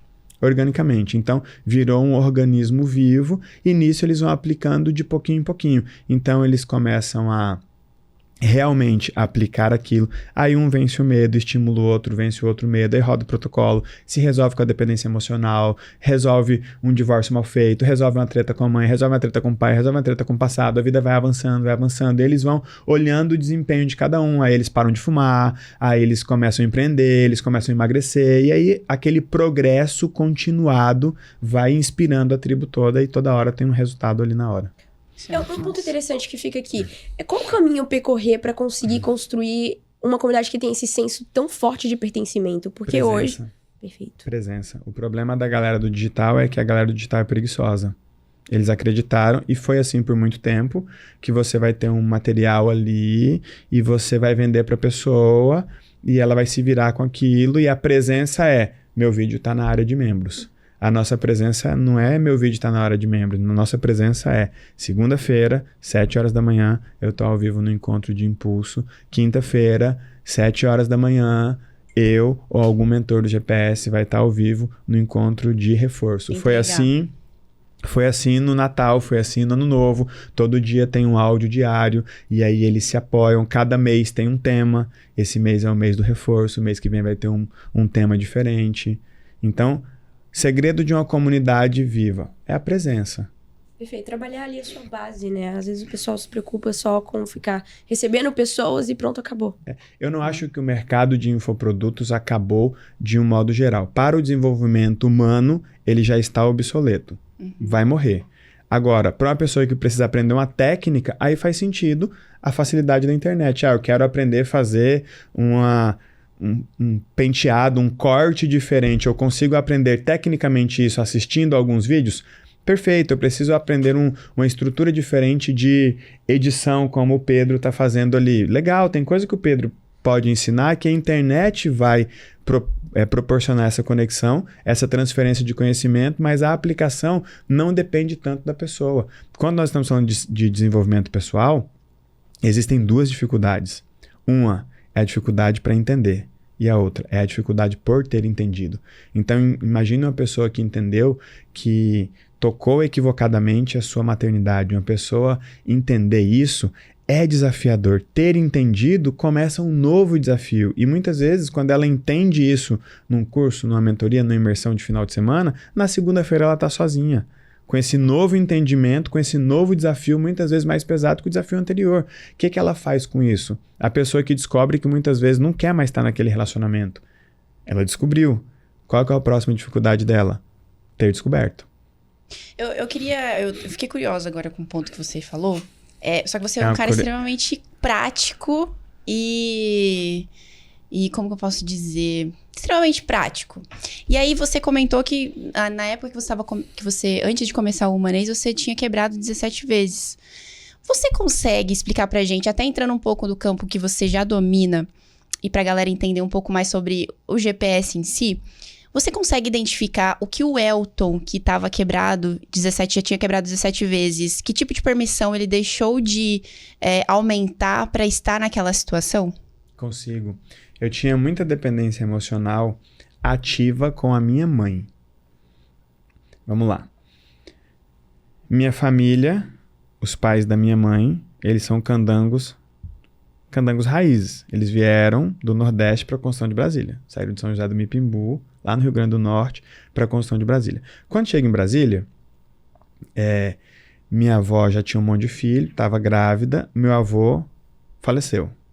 Minha avó surtou, literalmente, com aquele bando de filho, um na barriga, surtou, e aí aquela família desestruturada, que os mais velhos cuidam dos mais novos, minha mãe era ali do meio, e foi uma menina que logo cedo virou mãe de muita gente ali. Perfeito. Depois minha avó se casa novamente, com um cara que não foi muito bom para as filhas da minha avó. Perfeito. Ok. Do outro lado eu tenho a família do meu pai, que veio de Minas Gerais para Brasília depois da morte do meu avô. Meu avô morreu novo, não sei precisar a idade, mas novo, sei lá, casa dos seus 40, alguma coisa assim, com filhos pequenos, meu pai ainda era pequeno nessa época, tinha criança, bebezinho na família. E aí, minha avó vem com a família toda desestruturada para Brasília também. Essas duas famílias desestruturadas se encontram. E quando duas famílias desestruturadas se encontram, elas não se formam uma família estruturada. Elas formam uma família desestruturada. E o meu pai, boêmio, porra louca, até hoje. Esse é meu pai. Ele vive como se tivesse 17 anos e fosse viver mais 80. Ele quer saber do dia de hoje e no máximo do dia de amanhã. Sempre foi assim. Então, quando eu vou crescendo, eu vou vendo aquilo... No fim das contas, a percepção que eu desenvolvi é que eu seria o homem responsável por cuidar da minha mãe. Entendi. Então, eu não podia ir para longe. E o sucesso me levaria para longe, como me levou. Entende? Então, eu literalmente me prendia. Isso não tem nada a ver com ela. Era a minha construção. Ela nunca chegou para mim e falou, meu filho, você é responsável por cuidar de mim. Não, muito pelo contrário. Minha mãe sempre foi o contrário. Eu me lembro, um dos primeiros negócios que eu tive, eu quis criar uma espécie de W Imóveis. Nem existia o W Imóveis na época.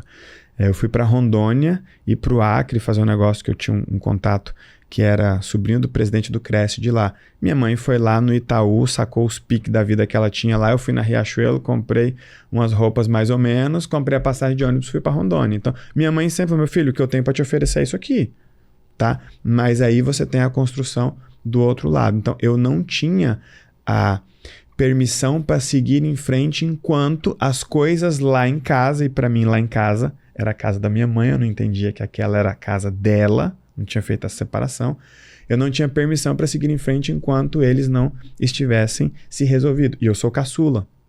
Então, inconscientemente, na minha mente, na minha vida, era... Vamos, gente, vamos se acertando aí, porque a hora que vocês acertarem, eu vou acertar. Eu sou o terceiro filho, eu vou ser o terceiro a acertar. Eu vou ser o terceiro a ir embora, eu vou ser o terceiro a tudo. Um flow natural. Então, aí eu cresço, meus pais se separam e minha mãe não se casa novamente naquele momento ali e tal. Então, sempre foi aquele Elton que sempre olhou para o futuro, para os negócios, para as oportunidades, mas... E aí, mãe, como é que você tá aí? Pô, será que se eu for eu não vou ser crucificado? Será que se eu for não vai ser muita sacanagem e tal? Então eu tinha isso inconscientemente. Então quando a gente faz o diagnóstico de dependência emocional e a pessoa percebe que ela não tem permissão, geralmente a frase é, eu não tinha permissão para ganhar dinheiro porque eu sempre sentia que eu tinha que cuidar de alguém, eu não tinha permissão para ganhar dinheiro porque eu sentia que eu não podia ser maior que fulano. Então tem sempre isso, mesmo a pessoa tendo muita capacidade. E no diagnóstico que a gente faz, a pessoa consegue perceber que para ter sucesso ela precisa de capacidade, disposição e permissão.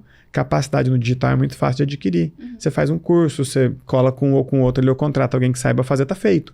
Disposição. Pô, apesar de ter a foto do computador na praia, no fundo não é bem isso, a gente trabalha pra caramba. Todo mundo trabalha muito, mas por que uns têm o resultado e outros não? Aí sobra essa análise da permissão. Então, por conta de como a minha família se desenrolou e acaba sendo a construção de todo mundo, tá? E aí você tem aspectos familiares, você tem aspectos culturais, aspectos religiosos, situações específicas que aconteceram na família de cada um, que geram essa falta de permissão e que os sentimentos ficam todos deslocados.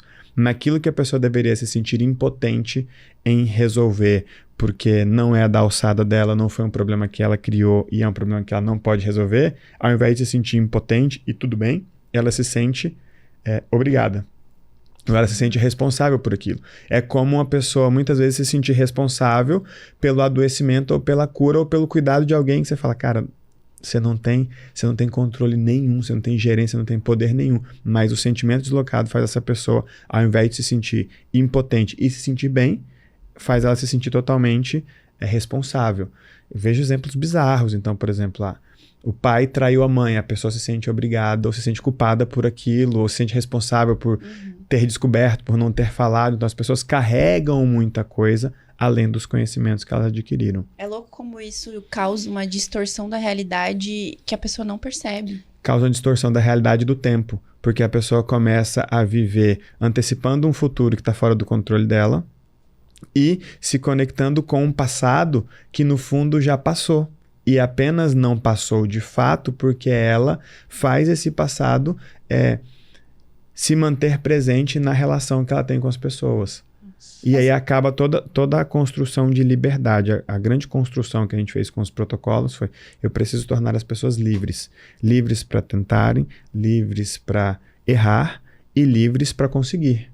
Tem gente que não é livre para tentar, tem gente que não é livre para errar. Não vou tentar, inclusive, porque eu não posso errar. E por incrível que pareça, tem gente que não é livre para conseguir. A pessoa ganha um dinheiro, ela joga fora. Tem uma análise que a gente faz de um gráfico que eu criei que é chamado momento pré-queda. Toda vez que alguém quebra, ou que alguém bate um carro, ou que alguém perde um dinheiro, que ela leva um prejuízo, antes disso ela tem um momento pré-queda, que alguma coisa relacional aconteceu que ela permite que isso aconteça na vida dela. Quando você faz a pessoa olhar o momento pré-queda, ela fala: eu sei. Eu sei que eu permiti que isso acontecesse para eu não ter que fazer tal coisa, ou para eu obrigar alguém a fazer tal coisa. Então vem sempre nesse mesmo lugar. Então nunca é do nada. Eu sempre digo, alguma coisa aconteceu nas relações quando tudo aconteceu. Então é preciso acontecer essas quebras de ruptura para que essa falta de permissão pare de existir. Exato. Então a pessoa, ela literalmente ela vai se permitindo, porque por conta das relações, ela mesma fez essas construções, esses bloqueios, essas amarras, e só ela pode desfazer. Inclusive, muitas vezes, todos os nossos protocolos, eles terminam com a conversa difícil, que a gente chama difícil, mas no fundo, ter essa conversa, ela não é tão difícil do que quanto chegar nessa conversa, encarar tudo isso. E muitas vezes a pessoa chega e fala: olha, pai, aconteceu isso e aquilo, hoje eu me sinto assim, hoje eu me sinto assado e tal, e isso e aquilo. Aí o pai vira e fala: tá bom, meu filho. Muitas vezes o outro lado não carrega, o outro lado não te prende. Você se prende ao que aconteceu e há muitas vezes as expectativas das pessoas do lado. A gente separa muito o que é a intenção do que é a expectativa. E hoje as pessoas estão cometendo um grande erro, inclusive os empreendedores, que é lidar com as expectativas sem conhecer as intenções. E muitas vezes a intenção do outro é só a vontade que ele tem, que pode ter sentido ou não, e que talvez deva ser atendida ou talvez não deva ser atendida. Mas uma pessoa que não tem permissão, ela não pode dizer não. Uma das maiores dificuldades das pessoas é dizer não. Ela acha que se ela dizer não, ela vai virar aquilo, ela vai se tornar aquilo, enfim, ela tem uma construção absurdamente bizarra na cabeça dela do que pode acontecer quando ela disser não.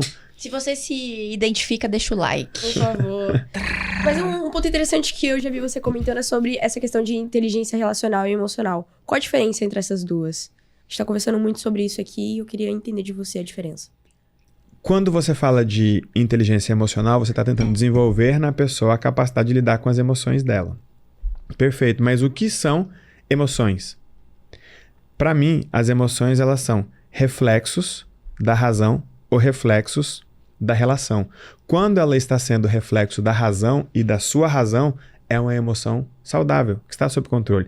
Quando ela está sendo reflexo da sua relação, ou seja, dependendo de quem estiver perto, você vai se sentir de um jeito ou de outro jeito. Ou seja, quem está guiando como você se sente é quem está por perto. E aí a gente tem a dependência emocional se instalando, porque a dependência emocional é quando o estado ou a ação de uma pessoa depende do estado ou da ação da outra. Então tem muita gente hoje adulta que vira e fala, vamos usar o exemplo da internet, é o médico que não vai para a internet com medo do que o outro médico vai pensar. Ou seja, essa emoção que ele sente vem de onde? Da razão, do pensamento? Não, vem da relação que ele desenvolveu com os pares. Ah, vão me criticar, mas a crítica é só o que o outro pensa, e o outro tem que ter o direito de pensar, inclusive o direito de pensar diferente de você, inclusive o direito de manifestar, e inclusive o direito de ser ignorado. Ah, mas eu penso isso. Tá bom. A pessoa está dizendo, eu penso, ou seja, isso é só o que você pensa. Não é um pedido, não é uma exigência e não é uma sugestão. E uma ótima forma de começar a livrar esse acesso indevido, que é a intromissão, que é essa dependência emocional, é você não lidar com pessoas sem conhecer as intenções delas e sem devolver para elas a responsabilidade de lidar com o que elas estão dizendo e com como elas estão se sentindo. Porque controlar as nossas emoções é difícil. Controlar dos outros é impossível. Eu não posso pensar, vou dizer isso, mas eu espero que você fique bem. Não, você tem o direito de não ficar bem, ou você tem o direito de ficar bem só depois, ou você tem o direito até de sofrer com isso caso seja conveniente para você. Mas eu não posso tentar controlar isso, porque é dependência emocional, tentar controlar a ação do outro. E muitas vezes a gente tenta controlar a ação do outro e o sentimento do outro, o estado do outro para dizer, eu preciso que você fique bem para que eu fique bem. Logo eu estou me importando com quem? Com você mesmo. Comigo mesmo. Então, tem muita gente que ajuda os outros, é bem assim, fica bem, por favor, fique bem para que eu fique em paz. Fique bem para que eu possa gastar meu dinheiro e não me sentir culpado. Nossa, verdade. Fique bem para que eu possa ficar em paz. Um dos principais elementos, uma das principais evidências da dependência emocional é quando uma pessoa se sente mal por estar bem e o outro não. Isso é muito comum com quem começa a ganhar dinheiro. Vem uma diferença, eu posso e o outro não pode. Eu tenho e o outro não tem. Eu estou e o outro não está. Eu faço e o outro não faz. E aí eu começo a tentar controlar o estado ou a ação do outro. Não, empreende também. É o empreendedor que quer convencer o outro a empreender. O que ele está dizendo? Pô, fica rico também para eu não me sentir mal por ter dinheiro e você não. E muitas vezes essa necessidade de convencer o outro a vir também gera o que eu chamo de espera. E na minha construção, toda demora nos resultados esconde uma espera nas relações. Se o resultado está demorando, é porque tem alguma coisa que o cara está esperando na relação. Então eu não tenho que olhar sob um viés de inteligência emocional, sendo que o problema não está na emoção do cara, está na relação equivocada que ele estabeleceu, ou com as pessoas, ou com as situações, ou com os ambientes. Inclusive, falando em ambiente, que você trouxe aí a questão das relações, mas o que um ambiente precisa ter para influenciar positivamente uma pessoa no âmbito profissional, por exemplo? Liberdade.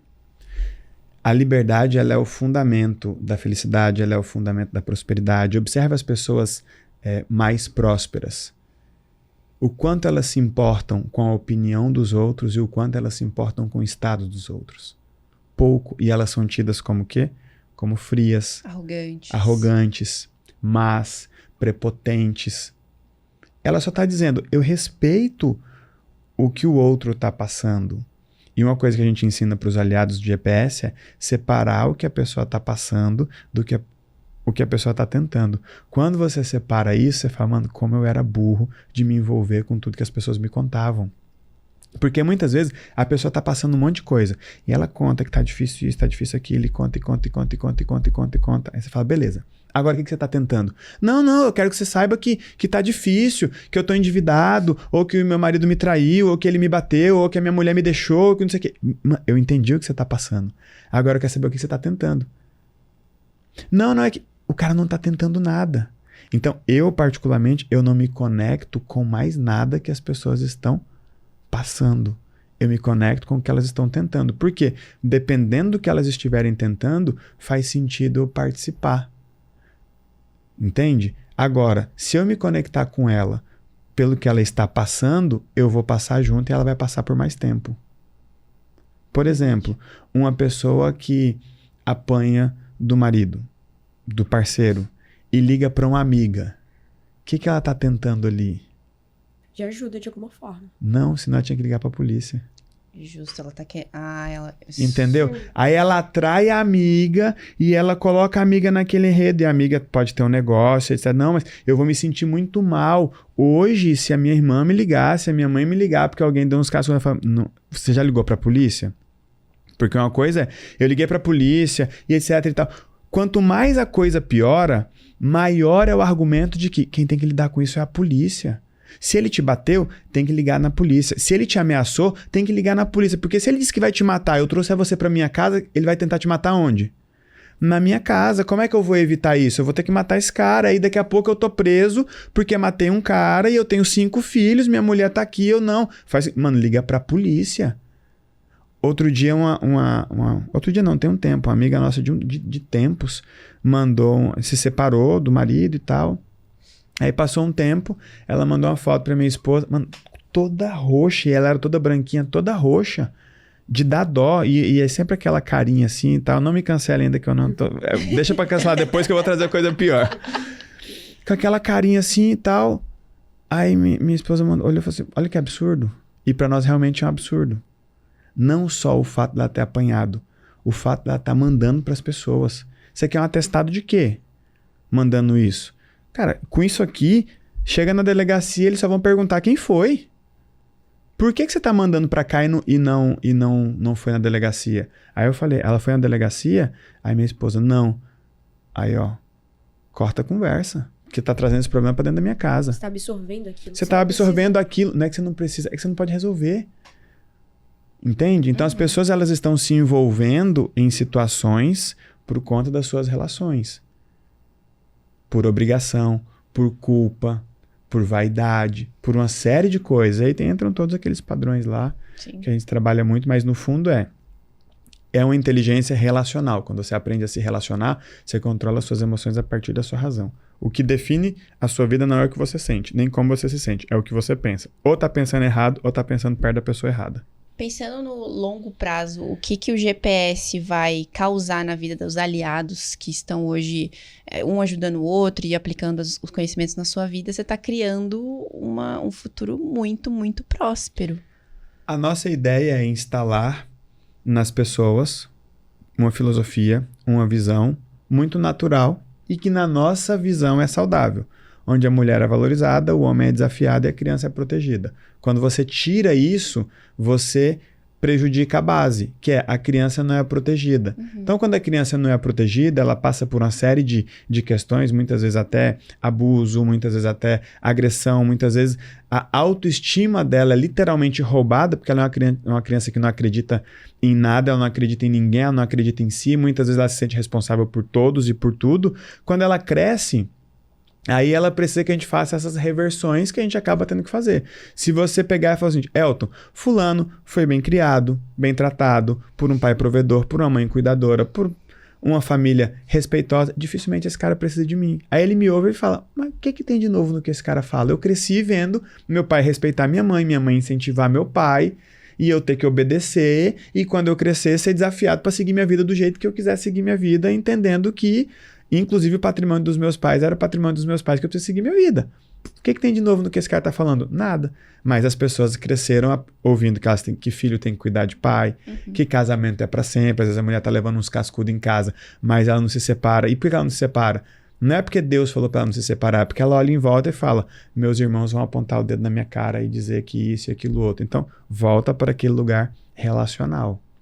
Caraca, essa parte foi muito profunda, né? Deu pra desbloquear, destravar muita coisa. Vai aparecendo uns nominhos, né? Uns fatos da vida real, umas novelas de amigos e parentes. Caramba. Totalmente. Mas olha só, entrando um pouco mais a fundo em relação à questão de criação de comunidade, voltando um pouco desse assunto. A gente sabe que hoje a média de engajamento dentro do mercado é de 13% a 18%. O que você fez pra conseguir ter 76% de engajamento hoje dentro da comunidade que só tem 1 ano de existência? Presença, relevância e um ponto que é muito importante, ser contemporâneo. Então eu não estou ali todo dia apenas repetindo mais do mesmo. Eu estou ali todo dia trazendo o que é novo, trazendo o que é contemporâneo, trazendo o que é para o dia a dia. Quando a pessoa vira e fala, no mercado o engajamento é de 3%, de 10%, vamos dizer assim. Hoje a gente tem ali um engajamento próximo a 80%. Eu viro para esse cara e falo, o seu cliente tá engajado. Ele fala, não tá. Eu falo, tá. Só que ele tá engajado com outra coisa. Ele abriu o TikTok hoje. Ele abriu o Instagram. Ele abriu o WhatsApp. Então, eu tô no Instagram do meu aliado. Eu tô no WhatsApp do meu aliado. Então, eu estou presente. E é uma postura e uma cultura diferente que a gente quer, inclusive, provocar no mercado, que é trabalhar muito mais para quem tá dentro do que para quem tá fora. Eu brinco. Eu realmente estou muito mais presente na internet do que a maioria dos meus concorrentes. Mas se você acha que eu estou muito presente aqui fora, é porque você não viu como é que é lá dentro. Então, esteja presente, que a pessoa muitas vezes ela vai se sentir constrangida de não participar. Agora, os caras querem que a pessoa fique engajada só para ela renovar a assinatura. Eu falo, não, eu não quero uma renovação por causa, eu quero uma renovação por consequência. Mano, eu vou trabalhar todo dia. No final das contas, a renovação ela vai ser uma renovação natural. Vamos continuar porque está me fazendo muito bem. Então, no GPS, a gente busca uma renovação acima de 50%. E eu posso ser surpreendido com isso. Para você, a comunidade, ela vem antes ou depois de um produto por assinatura? Na verdade, para mim existe só comunidade. Não existe produto de assinatura, exceto alguns casos que você, de fato, precisa de uma atualização de informação. Então, imagine que alguém está estudando para magistratura e aquele tipo de legislação está mudando muito, ou os entendimentos estão mudando muito, ou seja, aquela pessoa precisa recorrentemente ter um lugar novo. Mas a nossa referência do mercado digital de assinatura é péssima, é Netflix, pô. Sim. É Netflix. E a forma de se fazer não foi com entretenimento, foi com aula, com conteúdo que, tipo assim, é chato. É chato. A verdade é que a maioria dos infoprodutores nunca compraram e concluíram um curso. A maioria. Sim. Quem estiver assistindo aqui, levanta a mão quem comprou e concluiu um curso e teve uma experiência uau. Então, por que a pessoa vai continuar assinando? O meu mercado pensa, porque vai ter uma aula nova. Eu penso, porque eu vou continuar ali. Perfeito. E qual foi o seu processo para decidir qual modelo de venda seguir? Porque hoje você faz assinatura, mas por que assinatura? Por que produto de recorrência? Então, no nosso caso, foi o que mais se adequou. Então, eu vou oferecer para a pessoa um acompanhamento diário por um preço que seja inferior ao que vale e que seja possível para que ela pague. Porque eu estou oferecendo solução para as pessoas que estão com problemas, e muitas vezes com problemas financeiros, porque a gente usa muito, inclusive, o boleto. Eu quero que a pessoa entre. Se ela entrar, eu acredito que a vida dela vai mudar. Por que eu vendo, inclusive, no boleto parcelado para quem está endividado? Porque eu acredito que essa pessoa precisa de solução. Então, eu acredito que ela vai entrar esse ano endividada no boleto parcelado. Talvez o ano que vem ela já não esteja mais endividada e já esteja com o nome limpo. Talvez entre no boleto ou talvez entre no cartão, mas o fato é, eu preciso que ela esteja aqui para mudar de vida. Então, o quanto eu acredito nela? Cara, só entra. Só entra. Faça um compromisso com o seu futuro, vamos trabalhar juntos todos os dias. Se eu fizer um bom trabalho, a sua vida vai mudar. E se eu fizer um bom trabalho, você vai querer continuar junto comigo, porque eu vou continuar trabalhando. Então, agora em janeiro a gente teve a nossa primeira leva de renovação. Só que a renovação, de fato, tivemos a nossa primeira leva de vencimento. Só que a nossa renovação a gente faz nos nossos encontros trimestrais. Então, quem terminou em janeiro, por exemplo, só vai renovar em março. E a gente continua entregando. Esses encontros são online? Eles são híbridos. Ah, tá. Eles são híbridos. E uma coisa que a gente estava conversando durante as experiências do almoço foi que você olha muito para esse lado de conversão por boleto. E o mercado, dificilmente, grandes produtores olham muito para esse lado do boleto, é mais cartão. Uhum. Por que você considera que para você, para o seu modelo de negócio, o boleto dá muito mais certo? O boleto dá muito mais certo porque é a realidade do nosso país. O infoprodutor ele desenvolveu a ideia de querer o dinheiro rápido das pessoas. Então, muitas vezes ele está muito mais comprometido com a venda e com o recebimento do que com a entrega. Uhum. Eu não tenho medo da pessoa não me pagar, porque eu vou estar entregando. A plataforma que a gente usa faz toda a gestão. Hoje eu tenho, em média, 5%, 7% de inadimplência. Para o volume que a gente vende, é super, super tranquilo. Eu prefiro esse cara aqui dentro do que ele lá fora. Quando você olha para o mercado tradicional, Mercado Livre, Casas Bahias, Magalu, todo mundo está vendendo iPhone no boleto parcelado. E o infoprodutor está dizendo, não, mas eu só aceito cartão de crédito. Mas com qual critério? Porque quando ele chegou no mercado já era assim. Só por isso. Só por isso. Então, quando eu abro uma opção de pagamento que caiba no momento do cliente, eu aumento a chance da gente realmente trabalhar junto ali. Eu aumento a chance da venda. Então, hoje, não tem problema nenhum de falar aqui, papo aberto, faz parte do combinado aqui. Em algumas campanhas, dependendo do momento do ano, especialmente quando a galera está mais apertada, etc e tal, a nossa proporção cartão de crédito e boleto chega perto de 70% no boleto. Caramba. E não quer dizer necessariamente que essa pessoa não tenha dinheiro ou capacidade de pagamento.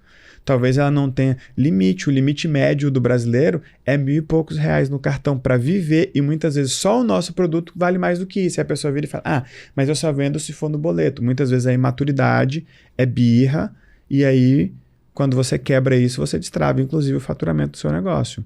E para nós, eu sempre trabalho a ideia de quanto maior a base de clientes, maior é a chance de você vender para novos clientes e vender para outras soluções para esse mesmo cliente. Isso é legal dizer, porque existe essa ideia de que quem compra por boleto é porque não tem condições e etc e tal, e aí acaba limitando essas possibilidades para o comprador. Tem 2 mitos aí, tá? O mito é de que quem compra no boleto não tem dinheiro, então se fosse assim, a empresa não comprava pelo boleto. Sim. Né? Nós compramos pelo boleto, e boleto só é ruim quando você tem muito para pagar.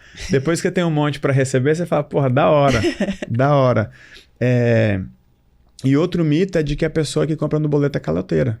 Muitas vezes ela atrasa o pagamento, mas não por má fé ou por incapacidade, às vezes só por desorganização. Então faz parte dessa realidade. O boleto está presente e ele é muito forte, especificamente no Brasil. Então nós somos o único país que tem essa cultura do, vamos chamar de fiado, e aí na hora que a gente vai para a escala, ao invés de usar isso a nosso favor, a gente embirra e não usa. E outra coisa que a gente precisa prestar atenção é que nós que estamos num lugar mais privilegiado, a gente não percebe, mas o poder de compra do brasileiro está encolhendo. Eu brinco nos meus eventos que o bujão de gás cresceu 3 vezes nos últimos 5 anos. E o brasileiro médio, ele não cresceu 3 vezes nos últimos 5 anos. Tem cara que ganha hoje o que ganhava 4, 5 anos atrás. O cara está vendendo para uma professora, por exemplo. O quanto o salário dessa professora cresceu nos últimos 5 anos? O cara está vendendo para um médico. Vamos mais para o topo. Você sabe quanto ganha um médico em média? Não. Chuta. 20k 30. menos. Ó, jogou para 30, 20 menos. Caraca. 20 menos. Vai estar ali na casa dos 15, entendeu? Então, aí você pega, qual que é o limite de cartão de um cara desse? Aí você pega, esse cara muitas vezes ele está no material escolar, ele está com a série de coisas da vida dele, a gasolina. Aí ele pensa, compro o curso ou abasteço o carro que eu preciso? Abasteço o carro que eu preciso. Com certeza. Então, uma das sacadas de nós realmente termos conseguido tirar o GPS do 0 para mais de 30 mil aliados, fechamos o ano com 34 mil aliados, quase 35, foi flexibilizar o meio de pagamento entendendo o momento do brasileiro. Entendendo o momento do brasileiro. Então você flexibiliza para dar acesso. Quando você dá acesso, você inclusive ganha a chance de mudar a vida desse cara, se você acredita que o seu produto realmente muda a vida do cara. Como eu acredito, eu só preciso que ele esteja aqui dentro. Então, nós conseguimos realmente dar esse salto. Saímos ali de 0 para um faturamento pouco mais de 70 milhões, usando muito do boleto parcelado. Fomos muito eficientes em tudo? Fomos, mas se não tivesse a opção do boleto parcelado, nós não teríamos faturado tudo isso. E não tem problema nenhum em falar nossa meta do GPS esse ano, 250 milhões de faturamento, e a proporção do boleto, inevitavelmente, vai ser mais ou menos parecida com a do ano anterior. Por quê? Qual que é o problema do boleto? Entende? Qual que é o problema do boleto? Ah, mas é um dinheiro diferente. No fundo, quando você vai pagar a sua conta lá no supermercado, quando você vai pagar o aluguel da sua casa, ninguém te pergunta, esse dinheiro você recebeu como? No cartão de crédito ou no boleto bancário? Tudo é dinheiro, na conta tudo é dinheiro. Então isso é uma chave que os grandes já viraram. Sim, olha aí, aproveita a dica de quem sabe o que tá falando. Agora, assim, entrando um pouco no assunto de ecossistema, fala um pouco pra gente o que é o Império 55 e como é que surgiu a ideia desse modelo de negócio. Nós queríamos criar um modelo de negócio onde nós tivéssemos mais negócios e menos produtos.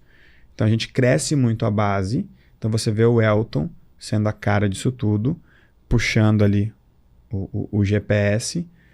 Nossa única mensagem é a mensagem da dependência emocional e falta de permissão. Nossa única oferta, nosso único produto para base é o GPS. Então vocês vão me ver o ano todo focando nisso. Quando o cara entra pro GPS, ele não precisa comprar outra coisa. Eu não quero que ele compre outra coisa. Ah, mas a pessoa tem outras necessidades. Então, para isso, eu crio outros negócios. E o Império 55 é um grupo de negócios onde a gente vai, de um lado, do desenvolvimento pessoal até a saúde. Então, esse é o nosso primeiro eixo. E do outro lado, nós vamos da construção da carreira até dos investimentos dessa base. Então, a pessoa se desenvolve aqui dentro e encontra novas oportunidades para a sua carreira e para investir. Então, dentro desse pool de soluções, que não são só produtos, são outros negócios.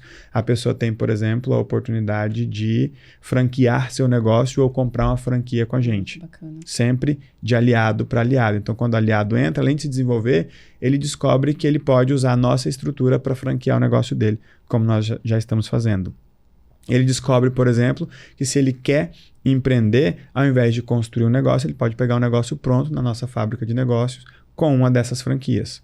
Então, já atende esse eixo, esse primeiro eixo. Na medida em que ela vai se desenvolvendo, naturalmente ela queira ganhar mais dinheiro e ela ganha mais dinheiro. Aí ela vai poder investir, por exemplo. Então, agora a gente está soltando um grupo de arrematação coletiva de leilões com inteligência artificial usando toda a expertise da nossa equipe.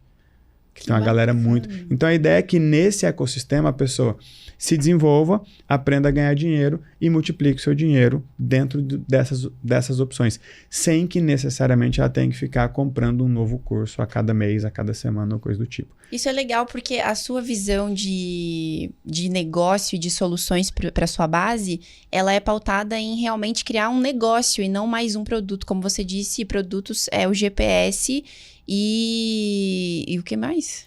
Eu tenho só o GPS e a grande mesa. E a grande que é o nosso mesa. grupo de Mas negócios. são 2 produtos. São 2 produtos numa empresa. E todas as outras soluções são pensadas como negócio. Isso é uma visão de mercado diferente. São pensadas como negócios que atendem prioritariamente a base do GPS, mas elas atendem o mercado. Legal. Então, a ideia de criar outros negócios é entender, enquanto essa pessoa me consome, o que mais ela consome?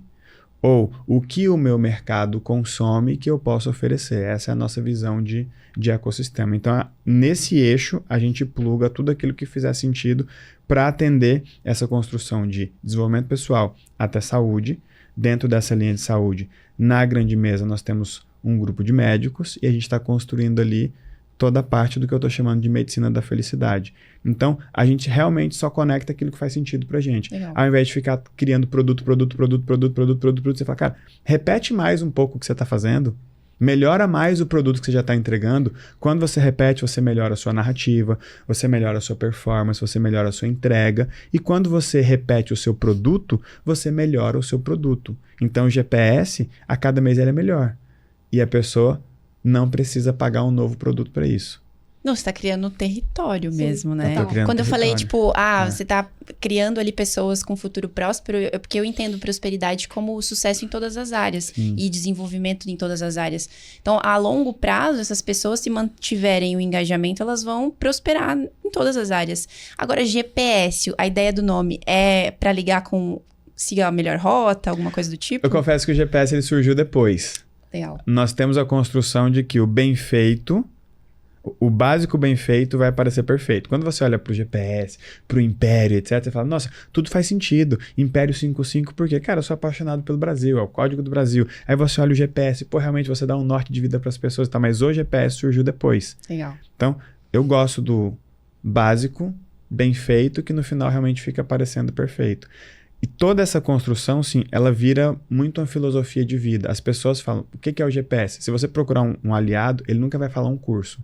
Ele vai falar um movimento, ele vai falar uma tribo, ele vai falar uma sociedade divergente, mas ele não vai falar um curso. Porque quem já fez curso sabe que o GPS não tem nada a ver com curso. E 84% da minha base já fez curso. Então, quando eu olho o meu mercado, aí eu vejo um gigante virando piada, outro não sei o quê, eu fico igual o Michael Jackson comendo pipoca. Vai. É muito igual, cara. Muito, o olho fica parecendo. Eu tô aqui, ó, comendo minha pipoca aqui, vai, faz mais piada aí. A única parte ruim disso é que o que gera descrédito para um acaba gerando descrédito para outro. Só que, de certa forma, há muito tempo a gente vem anunciando que essa bagunça vai acontecer.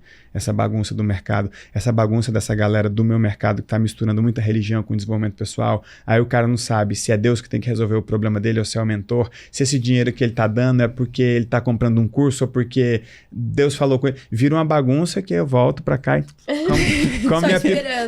só esperando, porque em algum momento a pessoa vai entender que foi bom ela ter desejado resolver o problema que ela descobriu que tem, mas que ela escolheu a solução errada e que o GPS pode ser uma solução diferente. Então a gente vai manter a nossa entrega sempre com over delivery, entregando muito mais do que a gente promete e sem ficar tentando vender um produto novo. Assim a gente vai crescer a nossa base. E Elton, cheguei num ponto que eu queria muito falar com você, que é a questão de... Você comentou com a gente que você tá aí no caminho para conseguir trazer o Prêmio Nobel pro Brasil. Inclusive, a gente descobriu que você anda com uma medalhinha que você ganhou de uma aliada no bolso, né? Queria saber de você, qual a importância de desejar algo grande na vida? Você precisa ter um desejo que seja grande o suficiente. E muitas vezes o desejo grande para aquele momento, para uma pessoa pode não parecer tão grande. Eu não nasci com esse desejo e não tive esse desejo a vida toda. Na época do Corpo Explica, por exemplo, eu não desejava isso. Quando eu criei o GPS, eu não desejava isso. Então, estimulando os meus aliados a desejar, eu falei, putz, o que de fato eu quero? Eu sempre falei que eu queria colocar meu nome do lado do Freud e do Reich, que são as nossas referências que nós usamos para criar o Corpo Explica. E eu já tenho muitos insumos, então essa coisa de criar os aliados, de trazer os médicos para perto, de construir a ideia da medicina da felicidade, é uma preparação para tudo isso. Então, respondendo a sua pergunta, qual a importância de desejar algo grande? Total, você é aquilo que você persegue. Se você não estiver perseguindo um desejo, você está perseguindo um problema, e muitas vezes está perseguindo o problema dos outros. Então, persiga um desejo apesar dos problemas, tanto dos seus quanto dos outros. Então, poxa, é legal acordar e falar, pô, eu quero isso. E talvez quem esteja ouvindo a gente em casa vire e fala, pô, mas eu não consigo ter um desejo tão nobre. Quando eu comecei tudo isso, eu só queria comprar meus carros. Eu sou apaixonado por carros, eu só queria isso. Eu era aquele menino que queria muito e não tinha condição. Então, o que eu conseguia desejar era ter o meu primeiro carrão. Depois você deseja ter uma empresa grande, etc e tal. E existe uma escada que eu chamo que é uma escada da maturidade. Primeiro você busca afeto. Depois que você tem afeto, você busca reconhecimento. Depois do reconhecimento, você busca recompensa. Depois da recompensa, você busca um sentido. Cara, eu quero entender a vida. Será que é só isso mesmo? O que é o céu, o inferno e tal? E isso é legal, a busca do sentido. Depois que você encontra tudo isso, você fala, cara, eu quero um legado. Eu quero um legado. E eu quero perseguir isso, vou continuar perseguindo, mesmo que eu não consiga. Só que eu já tenho um plano. Tem alguns dias, eu tenho algumas coisas que eu escrevo e não mostro. E tem outras que eu escrevo e deleto. Uma mania que eu não consigo deixar aqui no meu computador, eu prefiro deletar. E eu comecei a escrever. Se eu fosse publicar hoje um livro chamado Caminho do Nobel, será que essa vontade já virou um plano? Será que esse plano já é alcançável? O que se precisa para realmente conseguir um Nobel? Aí eu fui dar uma olhada, aí eu pensei, pô, tem duas coisas. Você precisa de um corte, que eu chamo de corte vertical, que é antes e depois. Você tem que ter um antes e depois para dizer antes dessa percepção, antes dessa tecnologia, antes dessa novidade, antes dessa informação, antes desse método, antes disso aqui era de um jeito, agora é de outro. Então esse é o corte vertical. E você precisa ter um corte horizontal. O que é o corte horizontal? Isso precisa ter uma relevância, um alcance grande o suficiente. Então a ideia dos aliados é um pouco uma ideia para hackear isso. E o corte eu já tenho. E a construção da medicina da felicidade, ela vem um pouco nesse lugar. Por quê? A construção é mais ou menos a seguinte. A medicina tradicional, ela olha para a doença e encara a doença. Tanto é que as pessoas procuram um médico quando elas estão doentes. Tanto é que, na maioria dos casos, se você chegar no médico, ele vai perguntar para você o que você tem. Ou seja, se você estiver saudável, nessa construção tradicional, você não vai procurar um médico, e se você procurar, ele não vai servir para nada. Porque ele precisa de um sintoma. Verdade. Depois você tem a medicina integrativa, que começa a olhar as questões de causa das doenças sob um aspecto mais integrativo, integrando o indivíduo como um todo. Então, o oftalmo não pensa só no seu olho, ele pensa no seu intestino, porque ele sabe que as duas coisas estão no mesmo corpo. E assim pensa em todas as outras coisas. Só que, além disso, ele começa a olhar uma causa multifatorial no indivíduo e externa ao indivíduo, que foi um salto muito grande. E ele começa a analisar também a questão da saúde. Então, o foco dele não é apenas combater a doença, é proporcionar saúde. Pô, legal. E isso ainda não se popularizou o suficiente. Pelo custo, por uma série de coisas e, inclusive, pela dependência emocional de muitos médicos que não têm coragem de levar isso para frente por conta dos outros médicos. Eles ficam brigando ali, o que um vai achar, o que o outro vai achar, enfim, mas não vem ao caso. O fato é, na base você tem a medicina tradicional focando na doença, depois você tem a medicina integrativa focando na saúde, e aí a ideia é criar a medicina da felicidade focando literalmente na felicidade do indivíduo, usando tanto a credibilidade quanto o acesso que o médico tem ao indivíduo como um todo e às suas relações. E aí, no que se diz respeito à doença, nós já temos isso desde a época da construção da lógica da vida, uma explicação do motivo da doença. Quando se pensa em doença, as pessoas pensam em causa. Precisamos olhar os sintomas para descobrir as causas e resolver isso. E eu tenho uma solução para mostrar qual é o motivo da doença. Então, se eu conseguir plantar na sociedade a pergunta do mas por que ou para que você está doente, eu trago de volta o olhar a partir da medicina para a questão relacional, que é o que eu tanto trabalho. E na minha cabeça, toda doença tem uma utilidade relacional. Nossa. Então, se nós conseguirmos fazer esse corte com um alcance relevante, a gente traz o Nobel para cá. Cara, Na minha cabeça é simples. Ele traçou a estratégia do Nobel. Exatamente. E compartilhou com a gente. Muito obrigada por Na minha cabeça compartilhar, é simples, inclusive. por isso que a gente anda com essa... Eu ando com a de madeira, que foi a que a Olha aliada só. deu. Essa aqui foi uma que um especial. sócio me deu.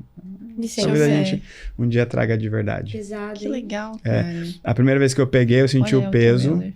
Eu falei, pô, a de madeira ainda era uma piada, Esse né? aqui já Essa ficou aqui mais já ficou materializado, mais próximo sério, da né? realidade. É. Então, o sonho, ele é isso. Ele é uma ideia que vai gerando uma vontade, no começo é só uma possibilidade, e muitas vezes essa vontade, ela cresce o suficiente para virar um plano. E o problema é que muitas vezes as pessoas, elas estão em um ambiente em que as ideias são ruins ou elas não têm espaço para virar uma vontade relevante o suficiente, elas acabam deixando para lá. Entendi. Então eu gosto de conteúdos de plataformas, de lugares como esse, porque muitas vezes a gente está despertando um Elton lá do passado Não, que fala, com pô, nesse certeza. caminho eu posso começar a empreender, ele começa a ganhar um dinheiro e fala, pô, mas talvez eu possa fazer algo maior, com mais dinheiro, ele investe mais em si, em desenvolvimento pessoal, ele investe mais em saúde, ele vira e fala, pô, eu posso fazer algo melhor para o mundo, porque há 5, 6 anos atrás eu era um desses garotos aí que quebrava e tinha um nome sujo e tava lá que não dava conta de pagar as contas da família, e hoje eu tô aqui feliz de compartilhar isso com vocês. Inclusive- Isso serve pra nós também. Não, com porque certeza. Eu saio daqui transformada, de fato. Não, Legal. minha cabeça tá explodindo. Eu não esperava menos desse episódio. Eu tava aqui, eu nem Não. sei como que essa mesa aguentou de fato. Mas olha só, Elton, a gente tá chegando ao final do nosso episódio. E nós costumamos finalizar o episódio com uma pergunta reflexiva, só que esse episódio já foi todo reflexivo. E eu vou mudar um pouquinho a pergunta hoje. Tem muita gente que assiste o KiwiCast, inclusive se inspira no KiwiCast, acaba criando o seu produto, acaba indo pra internet, vende na KiwiFi, bate 1 milhão e vem contar a sua história, o que pra gente é incrível, a gente ama receber nossos produtores de 1 milhão, e que tem grandes sonhos. Mas no meio do caminho pode acontecer deles se frustrarem no meio do caminho. Então eu queria saber de você, como é que essas pessoas podem fazer pra ter a postura correta pra lidar com as frustrações no meio da jornada? Legal. Eu iria para um lugar de postura. Porque muitas vezes a gente analisa o resultado das pessoas. E na internet é sempre isso. Resultado. Quem tem mais, quem tem menos, quem já tem, quem não tem. Quando, na verdade, nós deveríamos estar sempre incentivando cada um a dar o seu próximo passo. A internet é um dos poucos lugares onde quem já está acaba assustando ou diminuindo quem está chegando, ao invés de dizer, pô, vai lá, eu vim daí, comecei daí, a rocha segue aí, talvez não vai dar tudo certo, ajusta ali. Então, enquanto você não tiver resultado, mostra postura. E a postura, ela vem de um lugar que não tem a ver com a situação. Eu pego o endividado, por exemplo. Você tem a pessoa com postura de endividado e você tem o endividado com postura.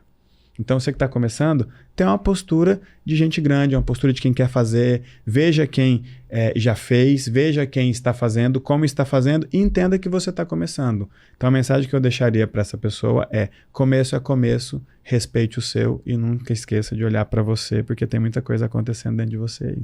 Boa. Ai, que incrível, cara. Esse episódio foi um daqueles que a gente ama, Sim, né? total. Bem Elton, feito, vou voltar para casa com muito a bem sensação de dever feito, sim, cumprido. cara. Com Com certeza, certeza. com certeza. De fato. Muito obrigada pela sua presença. É uma honra te receber aqui no KiwiCast. A gente tava muito ansiosa por isso, Nossa, de fato. demais. Tenho certeza que o pessoal de casa aproveitou demais. Se não deixou o like, por favor, tá moscando. Mas a gente não terminou, né? Não terminamos, porque temos o que agora? Presentinhos pra eles. Nossa, a Pra Emily já você, olhou pra assim, ele, achando pra que... ele. A Emily já olhou achando que vocês iam botar a câmera nela. Se preparou. Um dia eu ainda vou conseguir trazer essa mulher pra um podcast. Ela é maravilhosa. Ela é maravilhosa, de fato. tenho certeza. Que isso, que legal, Olha, a canequinha aqui, Acredito gente. que é tudo Poxa, preparado para as necessidades de vocês, Isso. tá? Sem glúten, sem lactose. Sem açúcar. Muito carinho. É uma lembrança Legal. mesmo para agradecer a sua presença. Muito obrigada por ter compartilhado tanto conteúdo aqui, que vai ser... Acho que eu tenho certeza que vai ser transformador para as pessoas conquistarem o que elas quiserem na vida. Mas... provavelmente tem gente aqui que tá te vendo pela primeira vez, então deixa aí suas redes sociais, porque vai chegar uma galera lá depois. Tenho Chega lá no certeza. Instagram, @EltonEuler, por ali a gente vai de 30 em 30 segundos até o final. Perfeito. Só me dê 30 segundos. Boa. Solamente. Olha só, e quem ficou nesse episódio até o final, Bruninha, tem que fazer o quê? Que lovers que ficaram aqui até o final, que eu tenho certeza que vocês ficaram, já deixa aquele super like, comenta aqui os sites maravilhosos e valiosos que você pegou aqui com o Elter. Comentou? Então agora você se inscreve no nosso canal e ativa o sininho pra você não ficar de fora de nenhum novo episódio que saia do KiwiCast, hein? E aquele ponto bem importante que você já sabe. Carol, aonde a gente se vê? No próximo KiwiCast é um compromisso e eu te vejo lá. Tchau, tchau.